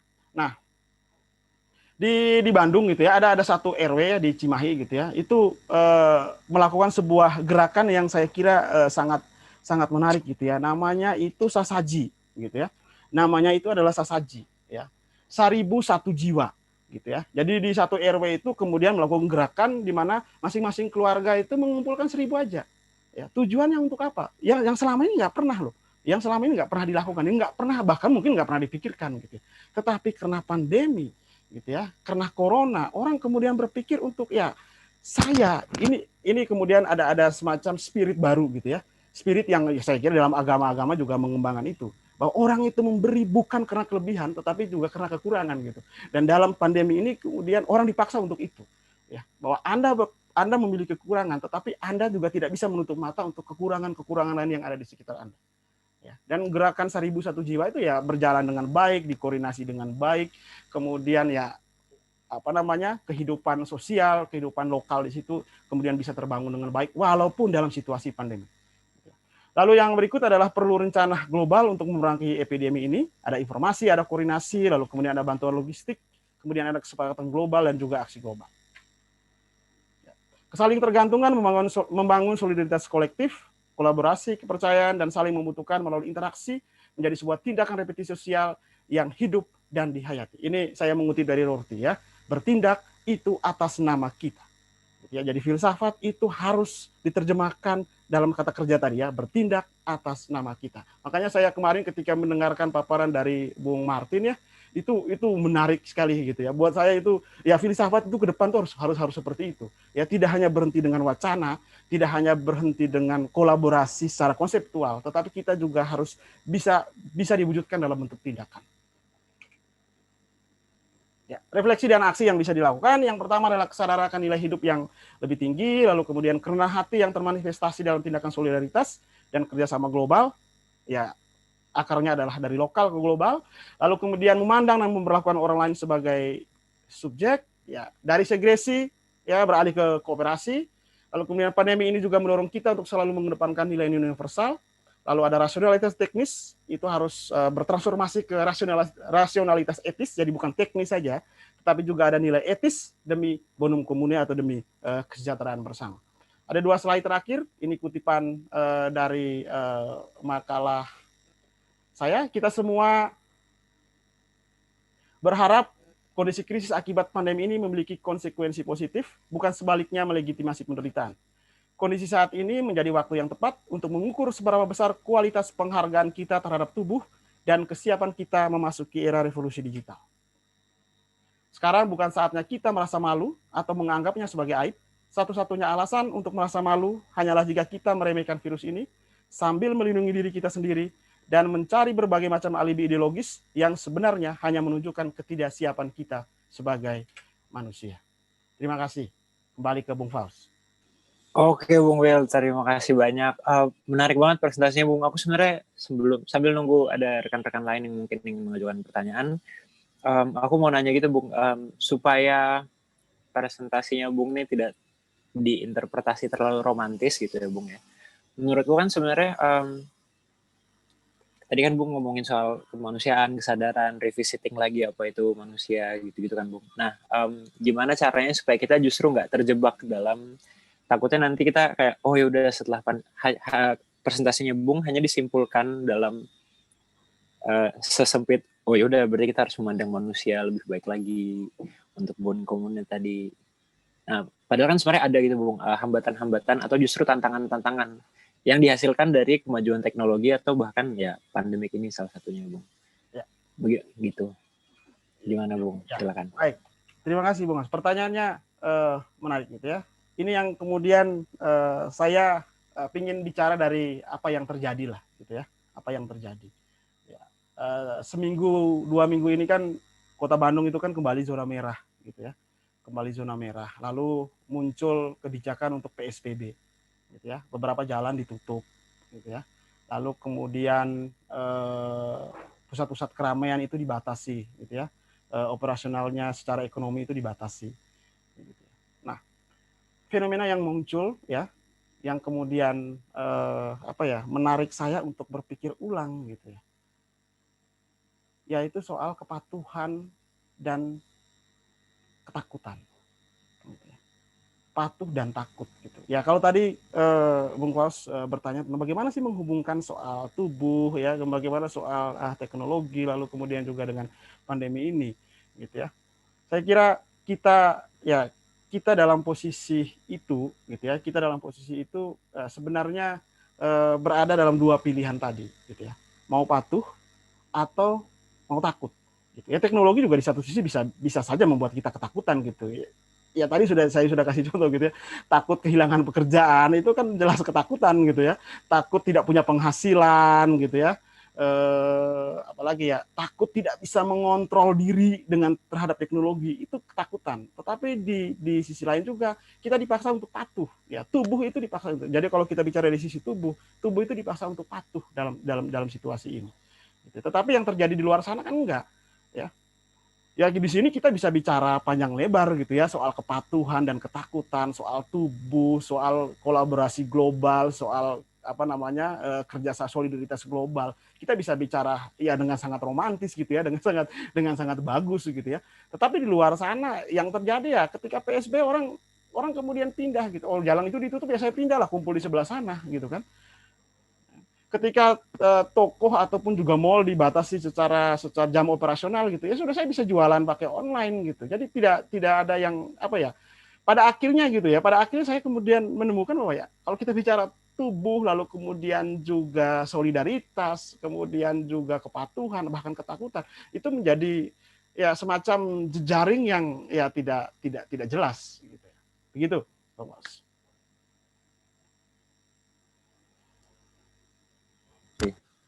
Menarik banget Bung, terima kasih jawabannya.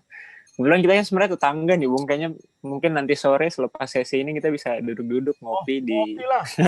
Tarif ini, saya ikut ini gitu. Karena tarif itu maksa. Atau mungkin sama Bung Eko juga di Bandung. Gitu. Bung Eko suka ketemu karena ngajar juga di. Sama ya ternyata. Bung, makasih banyak presentasinya. Nanti kita lanjut ngobrol lagi. Untuk rekan-rekan yang mau nanya ke Bung Will bisa langsung chat atau nanti dihubungi.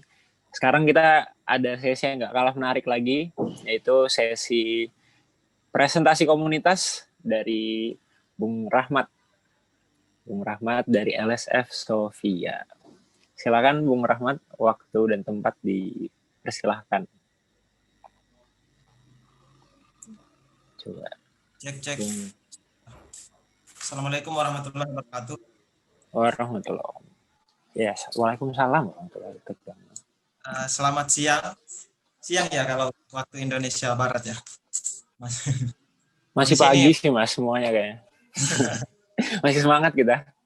Salam sejahtera buat kita semua. Salam nama budaya.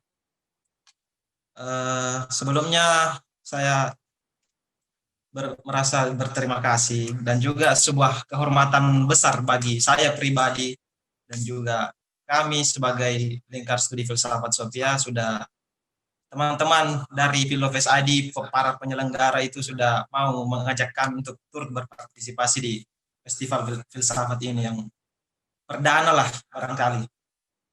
Ya, itu luar biasa menurut saya. Oke, mungkin karena tidak begitu panjang juga waktunya.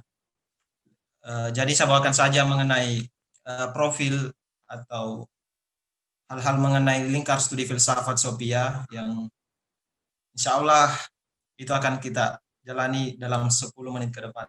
Ya, kurang lebih seperti itu. Oh ya, pertama lingkar studi filsafat Sophia. Ya teman-teman mungkin sudah tidak asing lah dengan lingkar studi filsafat karena sebelumnya sudah ada beberapa memang lingkar studi filsafat yang ada di berbagai wilayah seluruh Indonesia. Ya memang dibentuk oleh ya pegiat-pegiat filsafat dari mahasiswa. Ya kami sendiri lingkar studi filsafat ini tergolong cukup baru sebenarnya. Kemarin tanggal 4 kemarin baru saja memasuki usianya yang ke-3 bulan. Jadi itu usianya kami baru 3 bulan. Terus terang saya di sini sebenarnya sedikit agak canggung sih. Soalnya agak merasa ini juga ya, karena kami pikir kami ini masih awal sekali lah. Masih banyak hal yang memang harus kami jalani tahap demi tahap.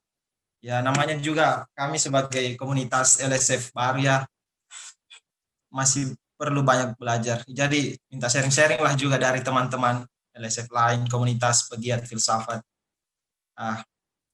Oh ya, nah latar belakang filsafat LSF Sophia ini itu sebenarnya memang sesuai dengan orang-orang filsafat itu kebanyakan memang melihat dari kondisi di sekitarnya. Nah, kita sendiri pun tidak terlepas dari itu. Nah, lahirnya LSF ini itu karena melihat kondisinya kita. Sebenarnya ada dua kegelisahan. Ada dua kegelisahan. Yang pertama, kegelisahannya melihat kita ke dalam diri. Ke dalam diri sebagai mahasiswa filsafat.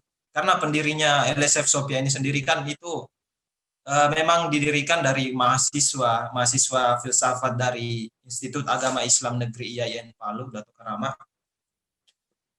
Jadi semuanya yang mendirikannya mahasiswa. Namun kami sebagai mahasiswa filsafat di jurusan Akidah Filsafat Islam itu tentu saja ada kegelisahan juga. Nah kegelisahan ini sebenarnya sudah timbul beberapa semester kemarin karena semuanya ini yang mendirikan LSF ini ada semester atas juga. Kemudian kemarin di semester 5. Ya. Jadi kegelisahannya itu melihat kondisi kita sebagai mahasiswa filsafat. Karena melihat wadahnya kita kan itu masih sebenarnya kurang memadai, bisa saya katakan kurang memadai lah. Apalagi di samping kemarin kita dihadapkan dengan kondisi situasi pandemi. Nah itu banyak membatasi kita untuk bergerak di bidang apapun. Nah, tapi itu sekali lagi itu sama sekali sebenarnya tidak menekan orang-orang filsafat. Nah, di situ seharusnya orang-orang filsafat harus lebih cerdas, lebih pandai melihat peluang, lebih pandai melihat kondisi di mana ketika mungkin bagi orang-orang lain, misalnya ketika dihadapkan dengan kondisi-kondisi yang rumit, misalnya seperti yang kita hadapi pandemi COVID-19 ini. Nah, keterbatasan untuk bergerak dalam suatu organisasi atau komunitas karena ya seperti itu, kembali lagi kita tahu sendiri kan setiap kita kumpul-kumpul atau ya kondisi kuliah di kampus pun itu diberi kebijakan kuliah daring dulu, kuliah online. Nah, itu semua kan yang menimbulkan kegelisahannya kita bahwa saya perlu wadah lain, tempat untuk belajar sekaligus mempraktikkan nilai-nilai filsafat, kritis, rasional, dan sebagainya. Nah, itu tadi yang ingin diwujudkan mahasiswa filsafat ini, melihat dalam diri sebagai mahasiswa filsafat, saya harus menyelesaikan masalah ini. Saya harus keluar dari belenggu ini. Nah, itu tadi yang pertama. Kemudian yang kedua, itu melihat kondisi luar tentu saja. Nah, melihat kondisi luar. Kita melihat kondisi ya bisa dikatakanlah mungkin di luar dari mahasiswa filsafat atau bahkan non-akademisi, bukan pelajar. Nah, itu sendiri. Karena mungkin dari wilayah teman-teman juga, bukan hanya di daerah kami, untuk wilayah Sulawesi ya. Sulawesi itu kalau orang luar mendengar kata filsafat, mendengar kata filsafat itu masih sangat asing.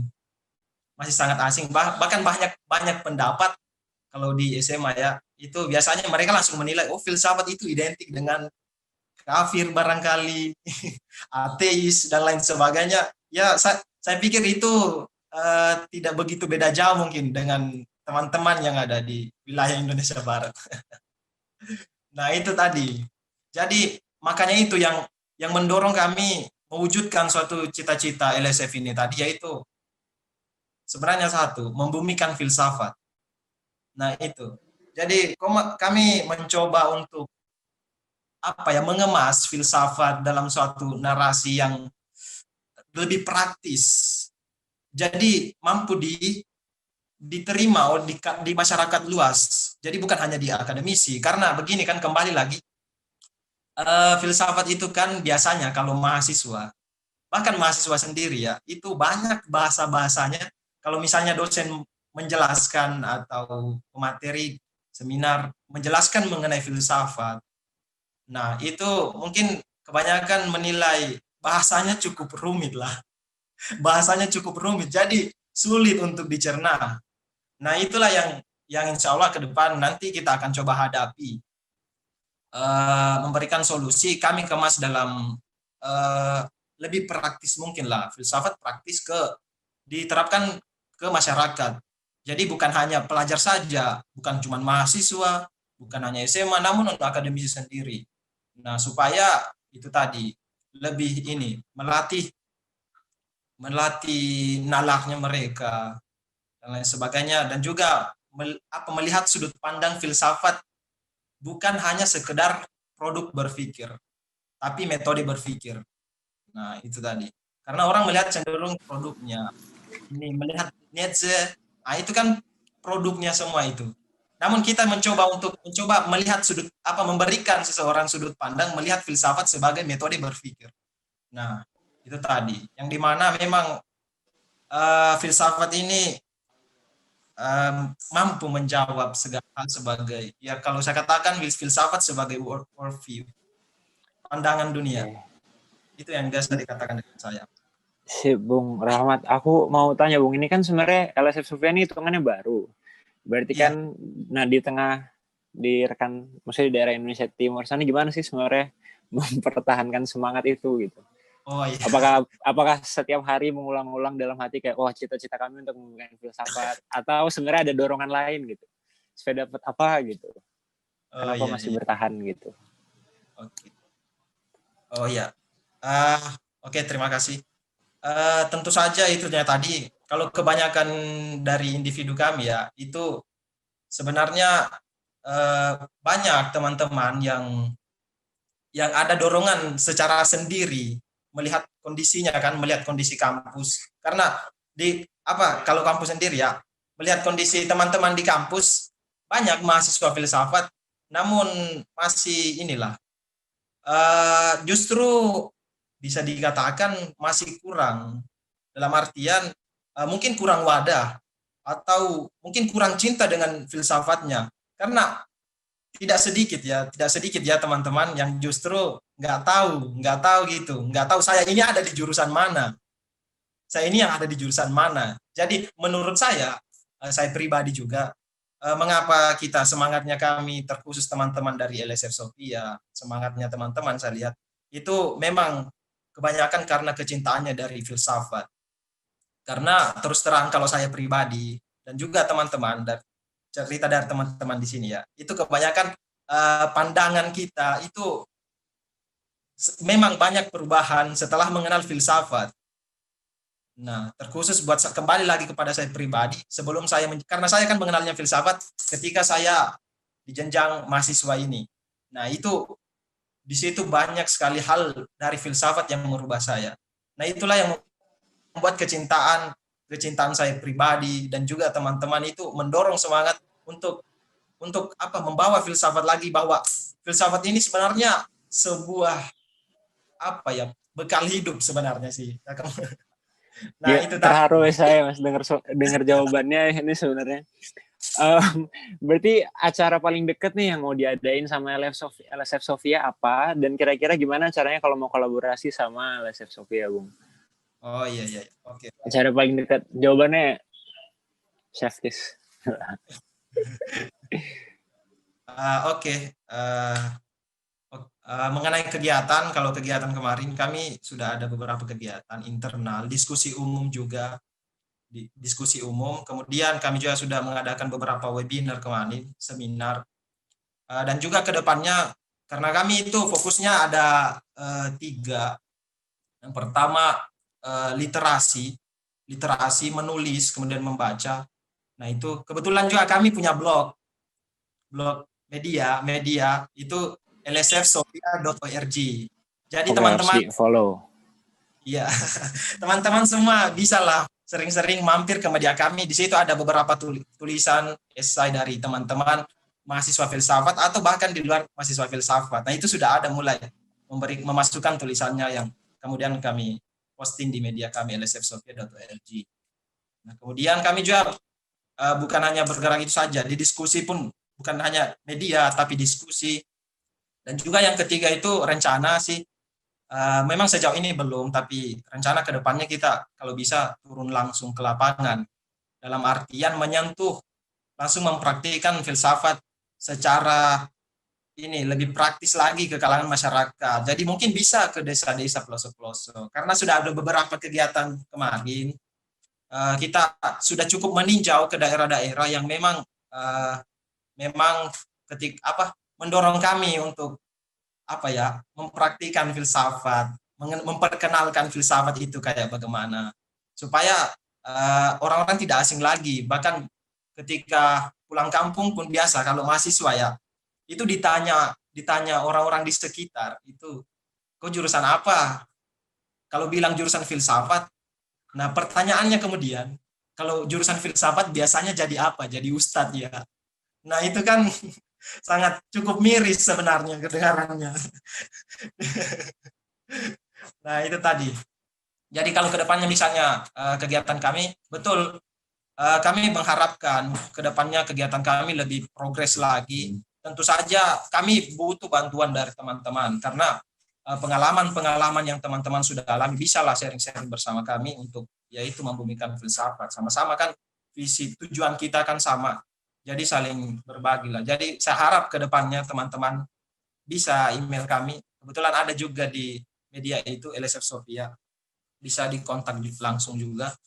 Nah, itu kalau misalnya kita mau adakan kegiatan kerjasama. Rencana bulan ini, setelah ini kami mau buat kegiatan juga sih.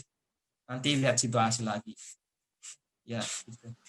Oke, siap Bung. Makasih banyak udah ngeluangin waktu.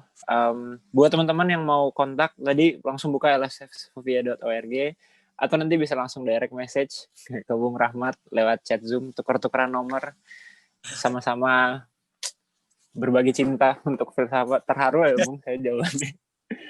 Makasih banyak Bung. Ini kalau bisa clap tepuk tangan nih, kayaknya bisa tepuk tangan nih Bung. Pokoknya nanti untuk teman-teman yang tertarik langsung DM aja atau itu. Sesi terakhir untuk ya sesi kali ini itu ada yang tak kalah pentingnya. Kalau ini teman-teman yang mencintai filsafat, ini harusnya yang mensuplai cintanya. Nggak tahu cintanya lebih besar atau enggak ya. Jadi silahkan Bung Naufil, Direktur Cantrik Pustaka atau rekan dari Cantrik Pustaka, silahkan ruang, waktu, dan tempat. Mungkin cerita latar belakangnya, tunjukin buku-bukunya. Teman-teman yang mau beli bisa langsung. Sambil nunggu, sebelumnya saya ingin kembali berterima kasih untuk rekan-rekan yang udah join. Nah nih, kedengeran Bung Naufil. Silakan Bung, dipersilahkan.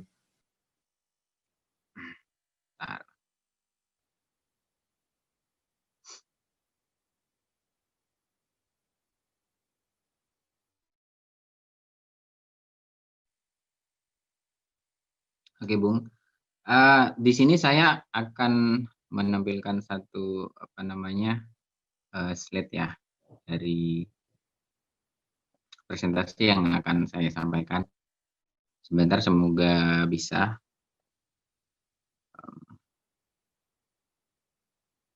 Bisa share screen kah mungkin?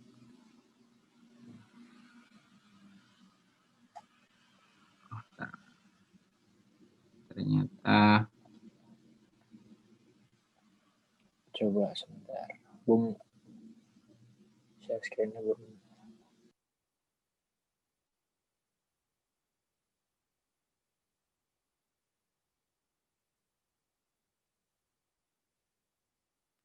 Oke, bisa Bung?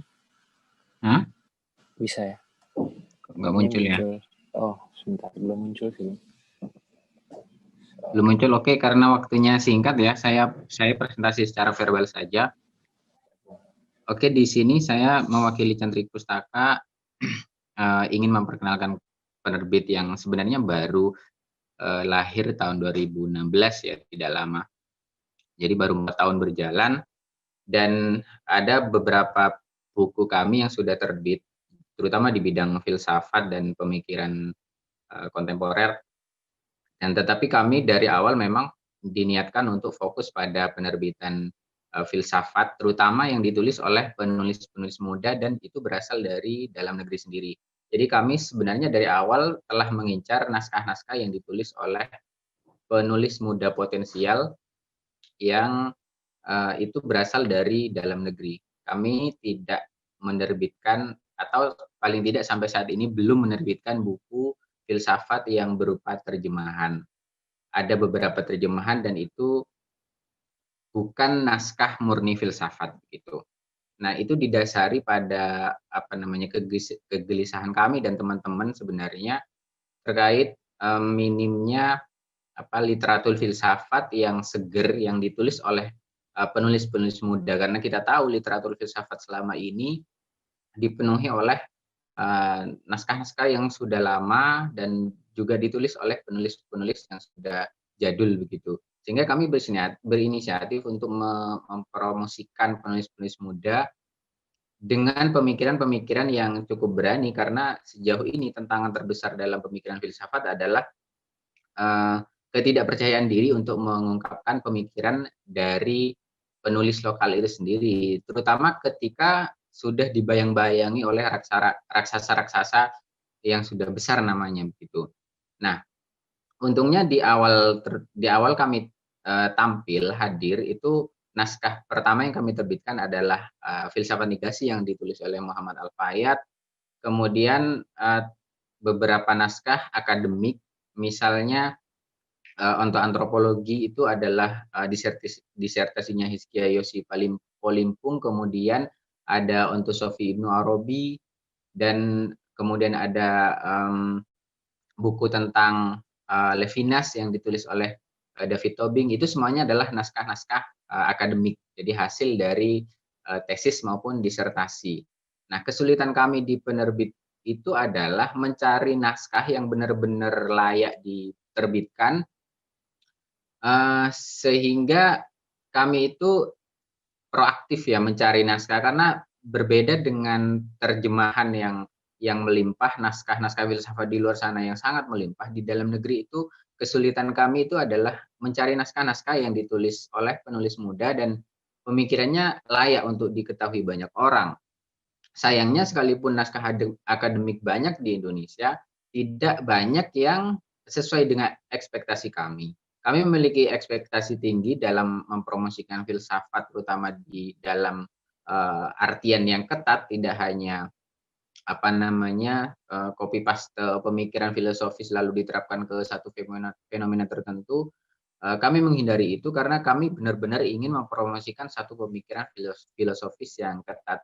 Tapi kendalanya di situ adalah mencari naskah. Nah, bagi saya kehadiran Filofest ini dan teman-teman komunitas cukup membantu kami, yang saya harap ini tidak hanya selesai di sini tetapi juga bisa berjaring menjadi langkah untuk mempertemukan penulis dan penerbit, juga komunitas dengan penerbit dan seterusnya, sehingga kita saling berkolaborasi. Kemudian Cantrik ini tidak sendirian sebenarnya, banyak sekali penerbit-penerbit baru yang bermunculan, yang basisnya adalah independen, bukan penerbit besar, dia lahir dari komunitas, dan oleh karena itu membutuhkan banyak dukungan dari pembaca, dari komunitas, juga dari teman-teman yang peduli terhadap penerbitan filsafat ini. Kami juga berupaya untuk kalau nanti menerbitkan suatu buku hasil terjemahan itu harus berdasarkan legalitas yang formal, artinya mengurus copyright dengan cara resmi, dan itu upaya kami sebenarnya untuk tidak meniru kebiasaan buruk beberapa penerbit yang abai terhadap copyright itu. Tentu ini tantangan besar bagi penerbit kecil ya, tapi kalau mendapatkan dukungan dari banyak pihak, saya kira kendala itu akan dapat diatasi dengan baik. Nah, beberapa buku Cantrik teman-teman dapat, karena saya ada kendala untuk menampilkan slide, jadi teman-teman bisa lihat di website Cantrik, cantrikpustaka.com, di situ katalognya lengkap. Kemudian di Instagram ada Cantrik Pustaka juga di Instagram, di situ diupdate buku-buku terbitan kami, dan teman-teman bisa masuk ke sana untuk mengetahui update dari buku-buku kami. Tetapi kami juga tidak hanya menerbitkan filsafat secara murni eksperimentasi filsafat secara murni, kami juga menerbitkan pemikiran-pemikiran yang ada bau-bau filsafatnya. Contohnya adalah buku-bukunya Pak Ashraf Amir Piliang. Kami semuanya akan terbitkan, dan yang terbaru misalnya adalah Setelah Dunia yang Dilipat, itu adalah merupakan lanjutan dari Dunia yang Dilipat, dan nanti mungkin awal tahun akan diterbitkan seri terakhir dari 3 trilogi Dunia Dilipat, itu judulnya Dunia yang Dikarantina. Jadi teman-teman bisa bekerja sama dengan kami dalam mempromosikan gagasan, tapi juga bisa sangat terbuka kami untuk menerima naskah-naskah yang bagus, yang memberi pencerahan bagi pembaca, terutama yang muda-muda. Itu Bung, presentasi singkat saya, mungkin ada yang ingin ditanyakan. Paling ini sih Bung, kira-kira misalkan tadi kan Bung menarget penulis muda dari dalam negeri. Nah, kalau teman-teman di dalam diskusi ini ada yang tertarik untuk nulis dan untuk memberikan naskahnya ke Cantrik Pustaka, prosesnya gimana ya Bung? Apakah antara ada edit atau apa, atau bisa mulai dari diskusi awal dulu gitu? Oke, kita tidak terlalu formal ya, jadi karena kita sebenarnya lahir dari komunitas, kita tidak terlalu formal, jadi teman-teman bisa mengajukan naskah langsung via email, naskahcantrik@gmail.com. Kemudian kalau perlu juga bisa kontak secara pribadi, kami biasanya welcome terhadap pendekatan semacam itu. Dan tentu saja keputusan akhirnya ada di tim kuratorial. Tidak semua naskah yang masuk akan kami terima, tentu ada pertimbangan-pertimbangan khusus, terutama di sisi tema dan dari keketatan cara berpikir yang dibangun dalam naskah tersebut, sehingga ya tetap melakukan seleksi gitu. Tapi kami akan sangat berterima kasih dan senang kalau ternyata yang ngirim adalah penulis-penulis muda gitu. Walaupun kami tidak anti penulis tua, tetapi kami mengutamakan yang muda gitu. Gitu Bung. Oke Bung, kalau dari Cantrik sendiri ada mungkin kelas nulis gitu atau forum atau sesi diskusi yang bisa diikutin sama teman-teman yang muda nih untuk kemarin itu belum tahu gitu. Sebelum pandemi kami sebenarnya mau mengadakan sekolah logika secara berseri di Jogja, karena Cantrik Pustaka itu lokasinya di Jogja dan itu bisa diikuti secara terbuka sebenarnya. Tapi kami karena terhalang pandemi dan kami pengennya itu adalah forum serius, sehingga rasanya tidak enak kalau dilakukan via virtual, Zoom dan seterusnya, maka kami sepertinya akan menunggu situasi reda, situasi aman dari pandemi, dan kita akan realisasikan kelas logika itu. Begitu, Bung. Ini di kolom komentar, kolom chat Zoom ada yang bertanya, Mas Dandi Saputra, Cantrik Pustaka ini berarti punya otoritas penuh untuk menentukan menerima atau menolak tulisan. Oh iya, karena kami ada timnya, jadi tidak otoritasnya tidak pada satu orang, ada beberapa orang. Kami tetap terbuka, ada diskusi dan seterusnya. Kalau ada naskah yang sekiranya itu bisa diselamatkan, meskipun ada kekurangan, kami biasanya kembalikan dulu, kami komunikasikan ke penulisnya untuk melakukan perbaikan-perbaikan kecil. Jadi kami tidak serta-merta menolak, tetapi kalau memang naskah itu rasa-rasanya memang tidak bisa diselamatkan, ya kami akan memohon maaf untuk tidak menerima naskah itu gitu. Nah, yang terakhir mungkin yang ingin saya sampaikan teman-teman, harapannya ke depan teman-teman kita berjejaring, kita komunitas intelektual muda lah kira-kira, komunitas literasi. Jadi yang kami hadapi di penerbit itu adalah pembajakan buku. Itu sangat luar biasa besar dan itu sangat banyak di marketplace. Dan harganya memang sangat-sangat menjanjikan ya, Kak, membuat orang yang tidak tahu buku tertarik karena harganya murah. Tapi itu adalah pukulan telak bagi penerbit dan juga bagi penulis, karena buku bajakan itu sangat banyak sekarang dan cara melawannya adalah kita harus sadar bahwa membeli buku bajakan itu satu tindakan yang salah, dan cara untuk mendukung literasi atau penerbit filsafat untuk hidup yaitu dengan cara mempromosikan buku-buku filsafat yang asli. Kita lawan bajakan bersama-sama. Itu, Bung. Oke, mantap banget Bung. Saya sebenarnya sepakat. Atau mungkin karena misalkan teman-teman beli buku Penguin mahal 350-400 ribu gitu kan. Kayaknya itu alasan kita harus mendukung penerbit-penerbit dalam negeri supaya bisa ada terjemahannya dan itu kan Bung. Tapi menarik sih Bung soalnya. Berarti nanti kalau misalkan kita mau ada yang mau ngirim naskah itu langsung kirim ke email aja atau kontak atau gimana Bung? Ya, bisa kirim naskah langsung ke email ke naskahcantrik@gmail.com atau bahkan bisa bertanya-tanya lewat DM di Instagram. Kami membuka semua kanal itu secara bebas.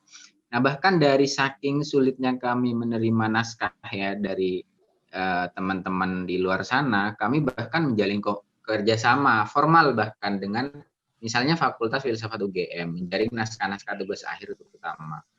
Tentu tidak semuanya sesuai ekspektasi. Ada beberapa yang harus kami seleksi lagi dan perbaiki lagi dan seterusnya. Bahkan baru-baru ini kami menjalin kerjasama, baru mencoba menjalin kerjasama, baru melayangkan surat kerjasama dengan Pasca Sarjana STF Dirgantara. Dan kemungkinan ini akan dilanjut dengan FIB di UI gitu. Oke Bung, berarti sebenarnya nih kalau tadi dari paper kita harus bertindak, kalau dari mungkin komunitas kita harus mencintai, kalau misalkan dari sesi penerbit ini kita harus menabung supaya bisa beli buku-buku yang ori dan nggak membajak buku gitu. Jadi berfilsafat tuh termasuk menabung juga kayaknya. Ya karena Itu kita sih, Bung. biar bagaimanapun kan harus bekerja sama gitu. Dan Betul, itu betul. harapan kami, satu, kirimkan naskah terbaik teman-teman ke Cantrik, jangan sungkan-sungkan. Lalu yang kedua, mari kita lawan bersama-sama pembajakan buku, terutama buku-buku penerbit kecil yang oplahnya kalau Cantrik itu sekali cetak 500, habis cetak lagi 500, dan itu masih dibajak gitu kan. Sedih. Oke. Bung, makasih banyak untuk waktunya udah diluangkan. Mungkin nanti teman-teman yang mau punya pertanyaan bisa langsung chat lewat DM Instagram, boleh tanya-tanya, atau misalkan nanti tadi udah dibilangin kirim naskahnya, tiba-tiba nama salah satu di kolom members di sini, besok jadi nama salah satu penulis di Cantrik Pustaka. Mungkin sebelum menutup dan menyerahkan kembali, kalau boleh merangkum, kemarin di sesi pembuka Bung Budiman dibilang katanya ada kutipan filsafat sudah mati gitu. Tapi kayaknya setelah melihat sesi panel ide ini, justru menurutku filsafat masih jauh dari kata selesai gitu. Filsafat belum mati, justru ya lahir kembali dari setiap tindakan dan mungkin buku-buku yang kita beli atau aktivitas-aktivitas yang kita lakukan. Jadi filsafat nggak boleh berhenti cuma di ruang dialog kalau tadi kata Bung, ya kata Bung Rah, kata teman-teman, gitu. Kita harus melakukan sesuatu. Gitu. Terima kasih rekan-rekan sekalian yang udah meluangkan waktunya selama 2 jam ini mendengarkan presentasi-presentasi. Oh, di kolom chat sudah ada naskahcantrik@gmail.com buat teman-teman yang mau kirim bisa langsung. Makasih teman-teman. Saya Fausto pamit undur diri. Diserahkan kembali ke Bung Ada.